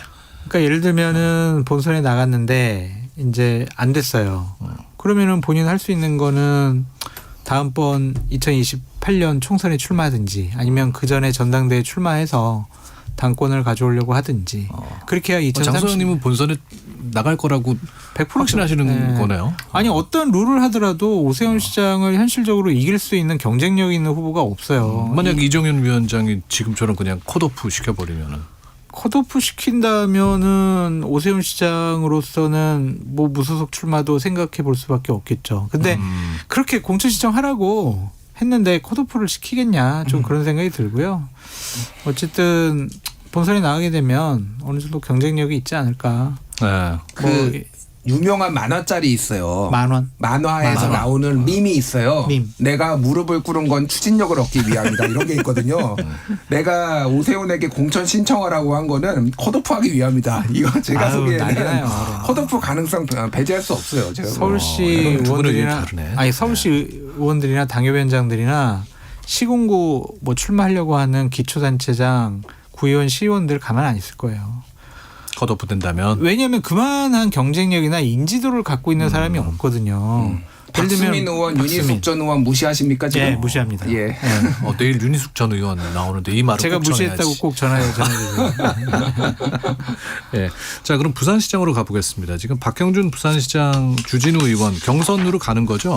가야죠. 네. 경선을 간다고 이제 확정했습니다. 근데 이제 이게 결정되기 전까지도 박형준 의원 울그락불그락 했었잖아요. 아니 박형준 시장이 울그락불그락하고 반발한 거는 모두가 예상할 수 있잖아요. 아까 망나니 칼춤 춘다 이렇게 얘기했잖아요. 여기가 경선이 되게 된 결정적인 계기는 주진우 의원이 결사적으로 반대를 했어요. 경선을 해야만 한다. 경선을 해야만 한다. 왜냐하면 뭐 이벤트 효과를 위해서? 가설이 세 가지가 있는데 1번. 체급만 높이려고 나왔는데 배지를 떼게 생겼다 지금. 선거에서 막상 떨어지고. 그러니까 강제로 부산시장 후보가 돼가지고 전재수 의원하고 뭐 질지 이길지 모르지만은 또 지게 되면은 이제 1번이 이거고 두 번째가 이제 말씀하신 대로 경선 과정이 있어야지 또 본선에서도 경쟁력이 있는데 이런 식으로 하면은 지지층이 안 된다. 그래서 세 번째는 부산에 있는 모든 의원들과 대부분의 정치인들이 경선 안 하면 이거 난리 난다라고 했는데 나 혼자 어이구 저한테 후보를 주시니까 그럼 잘 됐네요. 그러면은 이제 여기서 정치 못 하는 거예요. 그러니까. 누가 더 경쟁력이 있다고 보세요? 모르겠어요. 왜냐하면 각종 여론조사를 보면 엎치락뒤치락 하더라고요. 특히 본선 경쟁력 같은 경우도 전재수 후보랑 비교를 했을 때 상당히 좀 우열을 가릴 수가 없어서 솔직히 여기는 예측하기가 좀 어렵습니다. 그런데 만약 주진우 의원이 본인이 되면 본인 스스로 상당히 당황스러워할 거는 같습니다. 네. 진짜 돼버렸네. 이게 아닌데. 어떡하지?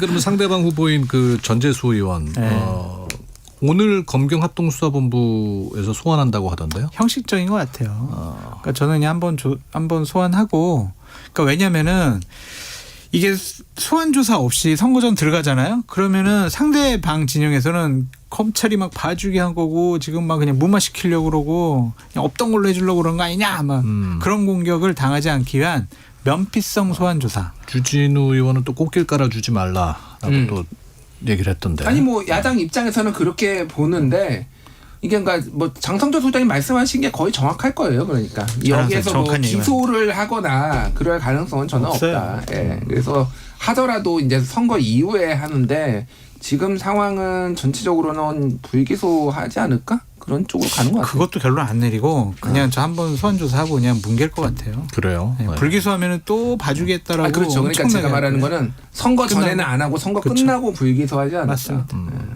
알겠습니다. 오늘 두 분과의 이야기는 여기까지 나누도록 하겠습니다. 장성철 공론센터 소장, 김준일 시사평론가였습니다. 고맙습니다. 감사합니다.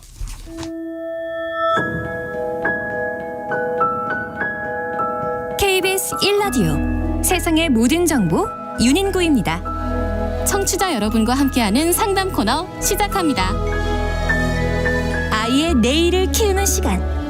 우리 아이는 왜? 대한민국 엄마 아빠들을 위한 시간입니다. 아는 만큼 보인다는 말처럼 정확한 정보를 알면 내 육아, 내 교육이 조금 더 단단해지겠죠. 오늘 정영경 소아청소년 정신건강의학과 전문의와 함께하겠습니다. 어서 오십시오. 네, 안녕하십니까. 네. 그 최근에 배우 김종태 씨 아들 이야기가 화제가 되고 있어요. 어릴 때부터 6개 국어를 구사한다는 언어 천재로 알려졌지만 이 아이 행동 보면서 아스퍼거 증후군 가능성을 얘기하더라고요. 이게 아스퍼거 증후군이라는 게 일론 머스크도 앓고 있는 병으로 또 알려져 있죠. 이게 어떤 질환입니까? 네, 뭐 일론 머스크가 실제로 아스퍼거가 있는지 아니면 김정태 씨 아들이 아스퍼거인지 이것은 우리가 직접적으로 뭐 진단을 내리는 의사 선생님이 판단하실 부분이라서 제가 언급드리기에는 부적절하지만 일단 아스퍼거 증후군 자체에 대해서 설명을 드리자면요, 현재 의학적 진단 분류상에서는 분명히 자폐 스펙트럼 장애의 일종입니다. 이 자폐 스펙트럼 장애는 그 용어에서 볼 수 있듯이 스펙트럼, 즉 무지개처럼 다양한 모습을 가지고 있는 진단명이기 때문에 네. 마라톤 초원이 기억나시죠? 그래서 그런 모습부터 우영우 같은 모습까지 완전히 서로 다른 특성들을 서로 보여줄 수 있습니다만 기본적으로 공통점이 있어요. 일단 첫 번째는 사회적 의사소통 방식에 독특한 부분이 있어서 대인관계가 좀 서투르고요. 그리고 특정 주제나 활동에 매우 깊이 몰입하는 경향이 있습니다. 네. 그중 아스퍼거 증후군 친구들은요, 지능이나 언어 능력이 정상 범위인 분들을 일컫습니다. 네. 그러면은 이게 우리 아이가 아스퍼거 증후군인가라고 좀 의심해 볼 만한 게 신호들이 있습니까? 네, 방금 말씀드린 대인관계와 의사소통 방식이 가장 특징적인데요. 아스퍼거 친구들은 그중에서 언어 발달은 또래와 유사하거나 혹은 더 우수한 발달을 보이기도 해요. 네. 그러다 보니까 유치원 때와 같은 어린 나이에는 구분하기가 쉽지 않고 오히려 영재처럼 보이고요. 대인관계가 좀 더 활발히 이루어지고 농담이나 비유, 뉘앙스 파악 등이 의사소통에서 차지하는 비중이 점점 커지는 초등학교 한 고학년 시기부터 차이점들이 도드라지는 경우가 많습니다. 네. 이 아이들의 어휘력은 정상이거나 그 이상이기 때문에 또래들이 아직 모르는 굉장히 어려운 단어들도 잘 구사하는 경우들이 많고요. 유튜브 몇 번만 안 보았는데도 영어는 물론이고요. 러시아어, 아랍어 등도 곧잘 외워서 따라하는 경우들도 되게 많아요. 네. 저희 병원에도 막 말레이시아어 막 하는 친구들이 진짜요? 있거든요. 예. 한글이나 알파벳은 가르쳐 준 적도 없는데 어느 순간 읽는 것도 뭐 너무 빈번하고, 그러나 이런 높은 어휘력에 비해서 실제 생활에서의 특히 또래와의 의사소통 능력은 뭔가 겉돌거나 어색하다는 느낌이 들 때가 있는데요. 예를 들면 친구가 이제 헤어지자고 또 만나 이렇게 했는데 며칠 언제 또 만날 거야? 이렇게 얘기를 한다든지 네. 아니면 담임 선생님께서 가정환경조사차 어머님은 뭐 하시니? 이렇게 물어보셨는데 엄마가 지금 뭐 하고 있는지 지금 안 봐서 모르겠는데요. 이런 식으로 말을 잘하고 논리적 구조는 맞지만 맥락 파악이 좀 어색하다는 경우들이 많죠. 네. 그러면서 동시에 공용이나 지하철, 버스, 지도 언어 등 한 가지 주제에 매우 깊이 몰입하는 경향이 있고, 정해진 일정이나 내 말의 방식이나 루틴이 깨어지면 매우 힘들어하곤 합니다. 또 음식의 식감, 냄새, 옷의 질감이나 핸드드라이어나 청소기 소음 등에 매우 예민해하기도 하는데, 이런 전체적인 특성들이 함께 보여질 때 아스퍼거 증후군을 의심해 볼 수도 있겠습니다. 네. 근데 뭐 아이들이 좋아하는 거 할 때는 이렇게 막 몰입하거나 혼자 있는 걸 좋아하는 경우도 있잖아요. 아, 맞아요. 근데 네.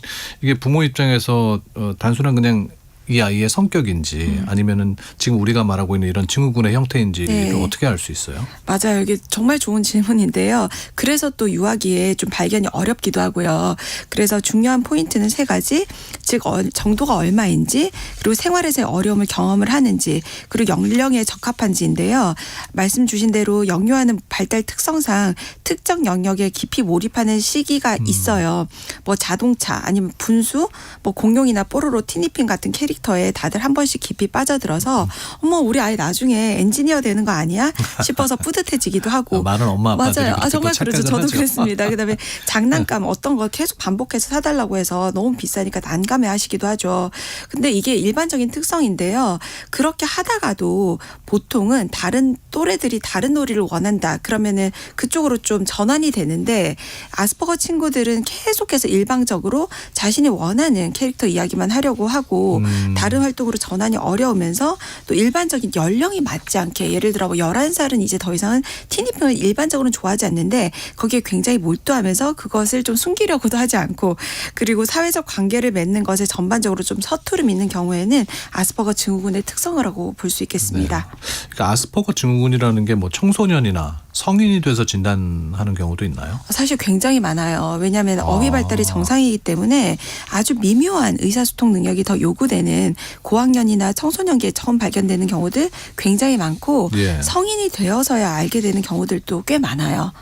예, 그래서 이제 저희로서는, 근데 소아정신과 의사로서는 이 발견을 최대한 일찍 해서 아주 적극적으로 개입을 해 주시길 간절히 바라는 바이거든요. 그렇군요. 예, 왜냐하면 이 아이들은요, 어떤 사회적 장면을 보고 당장 지금 이게 어떤 상황인지 파악하는 것이 굉장히 서툴고, 파악을 만약에 했다 하더라도 지금 내가 좀 조용히 해야 돼, 아니면 지금은 조금 위로를 해줘야 돼, 이렇게 파악을 했다 하더라도 이걸 어떤 방식으로 접근해야지 좀 더 호감 가는 방식인지 친사회적인지 좀 모르는 경우들이 많아요. 네. 그게 마치 수포자 아이들 보면 수학 개념 형성이 도저히 안 되는 애들이 많거든요. 네. 또 음치인 아이들은 아무리 노래를 가르쳐줘도 그 음정이 도저히 좀 안 나온다고도 합니다.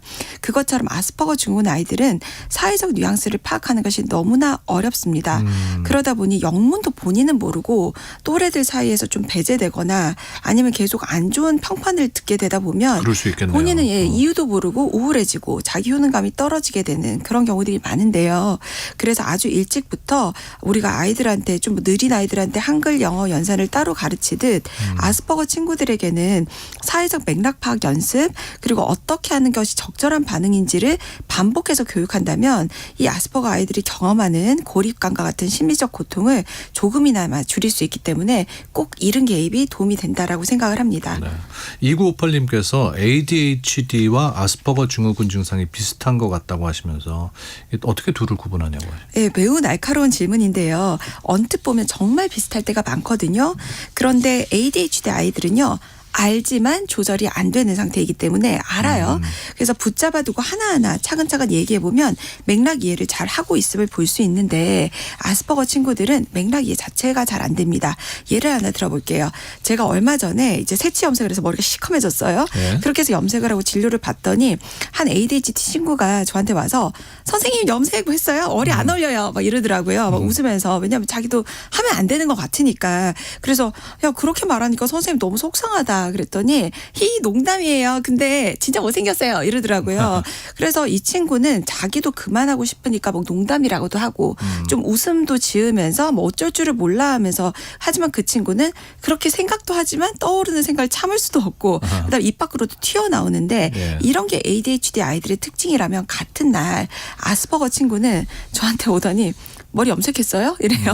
그래서 왜? 이러니까 안 어울려요. 그래서 제가 그렇게 말하니까 속상하네 이랬더니 가만히 있다가 왜 속상해요? 라고 물어요. 그래서 좀 안 이쁘다고 하는 소리는 조금 이건 다른 사람이 속상하게 하는 소리야 이랬더니, 속상해도 저는 안 어울린다고 생각을 해요. 라고 진지하게 답을 해줬습니다. 또 ADHD 아이들 같은 경우에는요, 표정이 아주 다양하게 잘 표현이 되는데요. 아스퍼거 친구들의 표정은 보통 단조로운 편입니다. 그렇군요. 예. 예. 만약 이제 부모님들께서 우리 아이 아스퍼거 특성이 있는 것 같다면 가장 먼저 뭘 해야 됩니까? 네, 만약에 우리 아이에게 아스퍼거 증후군이 의심된다면 가장 먼저 하실 일은요. 이거 되게 애매하거든요. 그래서 정말로 뭐 어디 다른 데 가시지 마시고 소아정신과 전문의를 찾아가시는 게 필요한 것 같습니다. 왜냐하면 이게 단순 기질인지 실제 아스퍼거인지 구분도 어렵지만 그러니까요. 거기에 따라서 개입법이 굉장히 달라지기 때문에 정확한 진단이 무엇보다 중요하기 때문이고요. 또 아스퍼거 증후군이 맞다면 아동 특성에 맞는 치료법들을 제안해 드리는데 이제 어떤 것들이 있냐면 크게 사회기술 훈련이라고 해서 또래와의 대화 방법, 감정 읽기, 상황 파악 등을 연습하는 방법이 있고요. 또 이 친구들이 운동신경이 좀 느린 경우들이 많아요. 그래서 이제 계속 뭐 물건을 좀 떨어뜨리거나 넘어지고 부딪히고 친구들과의 놀이를 할 때 뭐 아니면은 뭐 젠가 할 때도 그렇지만 뭐 운동 축구하고 이럴 때 좀 많이 몸치인 경우들이 많아서 자신감이 떨어지는 일들이 반복이 될 경우들이 있어서요. 연령에 적합한 운동 기술들이 어떤 게 있는지를 좀 제안해 드리기도 합니다. 또 이 아이들이 지능은 정상이거나 우수하다 보니까 네. 자기는 뭔가를 계속 해보려고는 하는데 뭔가 모르게 계속 또래들 사이에서 겉돈다는 느낌을 스스로가 받거든요. 그래서 우울해지거나 불안해지는 부분들에 대한 개입도 필요하다면 이루어지게 됩니다. 자, 오늘 아스퍼거 증후군에 관해서 이야기 나눠봤습니다. 정영경 소아청소년 정신건강의학과 전문의였습니다. 고맙습니다, 선생님. 네, 감사합니다.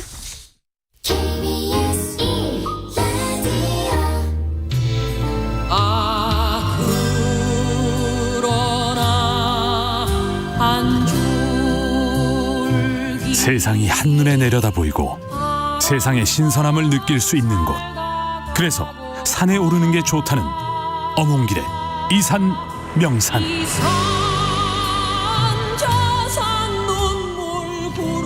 우리나라 곳곳의 숨은 명산 이야기부터 산이 가르쳐준 인생의 깊은 철학까지 두루 나누어 보겠습니다. 히말라야가 품은 산악인 어몽길 대장과 함께합니다. 어서 오십시오, 대장님. 네, 안녕하십니까. 네. 나마스테. 어몽길의 이산 명산 한 달에 한 번 이제 만나 뵙게 되는 시간인데 이맘때 산행할 때 조심해야 될 것들은 어떤 게 있습니까? 이제 겨울이 이제 끝나가지 않습니까? 네. 이제 해빙기가 되고 또 이제 그러다 보니까 아무래도 이제 낙석이라든가 이제 겨울에 막 얼었던 것들이 녹지 않습니까? 네. 그런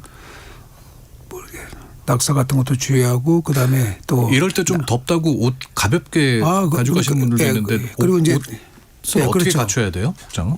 의료는 이제 밑에 덥다고 해가지고 이렇게 복장을 더운 복장으로 그러니까 가벼운 복장으로 올라가게 되면 상당히 위에는 또 날씨가 온도가 좀 산에는 추울 수도 시시각각 있으니까. 변하잖아요. 네.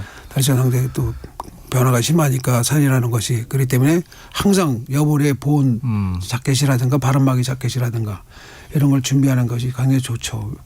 왜냐하면 이제 시시각각 변하니까 날씨가 그러니까 여러 겹으로 이제 보온할 수 있는 옷을 벗었다 입었다 편할 수 있는 옷을 준비하는 게 좋다는 말씀인 거죠? 추우면 바로 입고 뭐 더우면 이제 바로 벗고 이런 식으로 해가지고 그러니까 절대 그 밑에가 따뜻하고 아래가 따뜻하다고 해서 그렇게 생각해서 올라가서 큰 낭패를 당할 수가 있으니까 의료에 대해서 각별히 신경을 써야 되고요. 또 이렇게 지금 이렇게 막 녹으니까 바닥 같은 것들이 이제 이렇게 겨울에 얼었던 얼음이라든가 그런 부분들이 이제 낙엽 같은 게 이렇게 덮여가지고 그리고 미끄러질 수도 있고 그런 부분도 신경 써야 되고 예. 네. 그 다음에 가지고 이제 그 날씨 변화 예. 그걸 거기에 대해서 의료를 장비를 잘 챙겨야 될 것 같아요.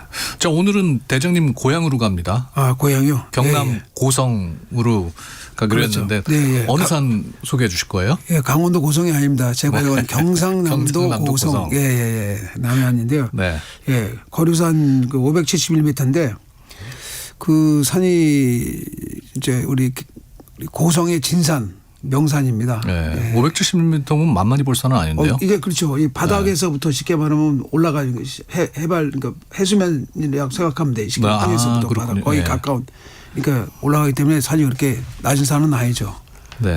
높이는 그래도 산이 이렇게 밑에서부터 시작하는 거 바닥에서. 이 산이 별칭이 있던데요. 예. 한국의 마테호른? 아, 예, 마테호른. 유럽의 마테호른 그 산 모양 같이 스위스에 예, 있는 그렇죠. 스위스 알프스에 있는 알프스에 있는 그 마테호른 같이 약간 이게 삼각 모양의 어떤 산 형태가 멀리서 보면 아주 이렇게 뭐 근엄하다고 그럴까 아주 약간 느낌이 아주. 가보셨습니까? 예, 여러 번 가죠. 매년 거기서 저희 뭐 행사도 하고 그러기 때문에 10월 달에. 저도 언제 한번. 예, 그러시죠. 아니, 저는 스위스 마테오른도 못 가봤고, 한국의 마테오른이라면 이 거류산도 못 가봤고, 근데 오늘 거류산은 좀 그 사진으로 찾아보긴 했어요. 예, 뭐 산 모양이 딱 그렇게 마테오른하고 비슷하지 않습니까? 그리고 마테오른은 바위기는 하지만 여기는 이제 소나무가 우거진 그런 산 모양 형태가 이렇게 되게 있어가지고 굉장히 느낌이 비슷해요. 그러니까 정상 바위하고 모양이 바위하고 나무만 이렇게 이런 차이가 있는 거지. 근데 저 등반하기는 수월합니까? 아니면 조금 난이도가 있는 상황? 조금 이제 그 코스별로 이제 좀 차이가 있는데 대체로 아무래도 이제 이렇게 바짝 이렇게 산이 이렇게 올라서 있으니까 대장님 올라가시는 코스로 소개해 주지 말고요. 너무 힘들잖아요. 그러니까 쉬운 코스 그러니까 어쨌든 처음에 출발할 때는 그 저희 전시관 기념관이 거기 있습니다. 어몽길 전시관이. 어몽길 기념관이 아주 훌륭히 갖춰져 있는 것 같더라고요. 네, 근사하게. 맞습니다. 거기 아주 굉장히 제가 히말 8,000m 심지자를 도전하면서 등반의 기록이라든가 영상이라든가 장비라든가 모든 자료 모든 것들이 다 거기에 이렇게 집약적으로 다 이렇게 전시가 되어 있는 거거든요. 어린 시절부터 해가지고 거기서 이제 출발을 해서 이제 처음에 올라가는 게 약간 좀 가파르긴 합니다. 초반에. 그런데 이제 올라가면 올라갈수록 이제 그 산에 정상 직전에 산에 무슨 산이 갑자기 제가 지금 무남산이라고 약간 이제 전이봉 같은 산이 하나 있어요. 전이봉이 있고 주봉이 있는데 거기 딱 한 543m 정도 되는데 정상 올라가기 직전인가 보네요. 전이봉이 하나 있어요. 처음 볼 때는 거기가 정상인 줄 알고 딱 올라가는데 딱 올라서면 저기 앞에 주봉이 있는 거예요. 71m. 그래서 조금 이제 좀 힘이 빠지고 맥이 빠지긴 한데 거기 알고 올라가는데 저 앞에 거리산 정상이 저 앞에 있으니까 거기서도 한 40분 정도 더 올라가야 되거든요. 그래서 이제 거기 좀 올라왔으면 이제 밑에는 이제 숲이 약간 무거워져서 소나무 숲 이런 것도 무거워져서 시야가 조금 가리긴 한데 무남산 정도 올라왔으면 이제 시야가 쫙 트여가지고 뭐냐 그 남해 바다가 조망이 고성 평야라든가 남해 바다가 완전 그 섬들이요 그냥 어떤 그 호숫가 같아요. 호숫가 바다가 잔잔한 게 그냥 너무 풍경이 아름답고 그 앞이 당동만 당동만이죠. 그렇죠. 당동만이 그 한반도 지도 모양처럼 돼 있어 갖고요. 아주 그것도 보기 좋고 당동 쪽에 바다가 아주 사방에 그쪽 바다 평야가 너무 아름답고 좋죠. 그 고성 앞에 남해 바다를 그냥 한눈에 쫙 내려다볼 수 있는 곳이라는 거죠. 남해 바다가 섬들이 굉장히 많거든요. 그쪽에 바다라는 느낌이 안 들어요. 호수 같아요. 호수. 그렇습니까? 호수에 떠 있는 뭐 이렇게 섬 같은 그런 느낌으로 굉장히 잔잔하고 너무 아름답고. 그래서 이 거류산이라는 데가 일출하고 또 일몰 보러 가시는 분들도 많으신 것 같아요. 맞습니다. 근데 거류산 정상에 올라서면 이제 그 산명식도 사방이 다 보이니까 아주 시계도 좋고 그러니까 조망도 좋고 그러니까 거기 사람들이 많이들 가십니다. 보통 그러면은 이렇게 정상 올라가셔서 돌아오는 데는 한 몇 시간 정도 소요되는 거예요? 거기에 이제 한 평균 4시간 정도요. 4시간 정도. 그리고 또 한 2시간짜리도 있습니다. 중간쯤 무남산에서 이제 그쪽 거북바위에서 그다음에 장해사 입구에서 이렇게 저희 전시관으로 내려오는 중간쯤 무남산까지만 가면 그러면 한 왕복 한 2시간 2시간 반. 그럼 거기는 이렇게 초보자들도 잘 가실 수 있도록 길이 등산로가 잘 가꿔져 있나요? 너무 잘 돼 있습니다. 데크길 이렇게 계단길이 데크로 이렇게 길이 돼 있어요. 데크 계단길이 있고 그다음에 일반 이제 길 하여튼 너무나 이렇게 안내라는 표지 이런 게 잘 돼 있습니다. 아주 너무 좋습니다. 그 거류산에서 가장 대장님이 사랑하는 이 매력적인 코스는 어디 장소? 장소는 제가 말씀드렸던 그 무남산 정상에서 바라보는 어떤 남해 바다. 고성의 고성 평야, 그다음에 고성 군의 어떤 마을 풍경, 그리고 이제 메인은 이제 고려산 정상에 올라가면 이제 산명수도 쫙 그냥 그 바다서부터 평야서부터 산들이 보이는 게 너무너무 아름답고 좋죠. 수평이 말 수평선까지 쫙 펼쳐진 게. 그런데 어쨌든 너무너무 이게 잔잔한 바다가 이게 섬들이 많고 이러다 보니까 굉장히 바다라기보다도 굉장히 아름다운 섬. 호수 같은. 호수에 있는 섬 같다라는 생각이 들고요. 가끔 어디로 떠날까 고민할 때 이제 바다로 가느냐 산을 가느냐 예. 고민할 때가 종종 있는데. 맞습니다. 그리고 여기는 이제 산과 바다를 같이 그러네요. 예, 보니까 너무너무 좋죠. 가면은 또 어몽길 기념관 네, 전시관 한번 관람하실 수 있고. 가지고 거기 자, 저는 그 궁금한 게 나의 이름을 딴 뭔가 시설과 길과 뭐 그런 것들이 있다는 걸 마주할 때 기분이 어떤지 궁금해요. 아, 예, 거기 또 제가 대한민국 이제 아무렇지 않으신가? 아, 그렇지는 않습니다. 예, 제가 태어난 또 고향이고 그래서 거기에 또 그런 산 입구에 명산, 진산인 그 거리산 자락에 그런 전시관이 있다는 게 너무 저도 뭐 감개무량하고 좋죠. 네. 예. 고성에서는 뭘 먹어야 됩니까? 고성은 산행구에? 어쨌든 지금 우선 이 거리산이 지금 봄에 가면 또 진달래가 많고 네. 예, 가을에 가면 단풍이 아름답고 예, 지금 봄에 가면 상당히 또 산이 아름답고 좋고요.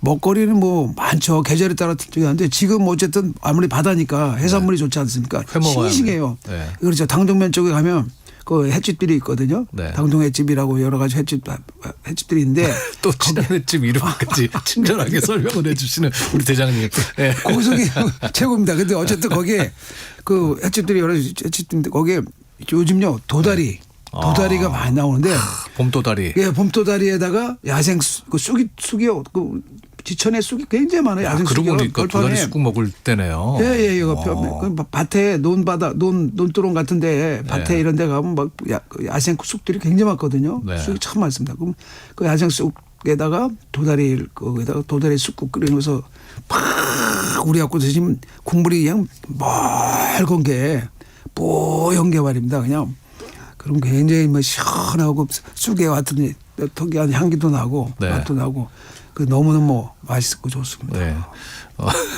산 거리산 설명보다 도다리 쑥국 설명하실 때 가장 신나하시는 대장님의 모습을 보고 계십니다. 네. 네.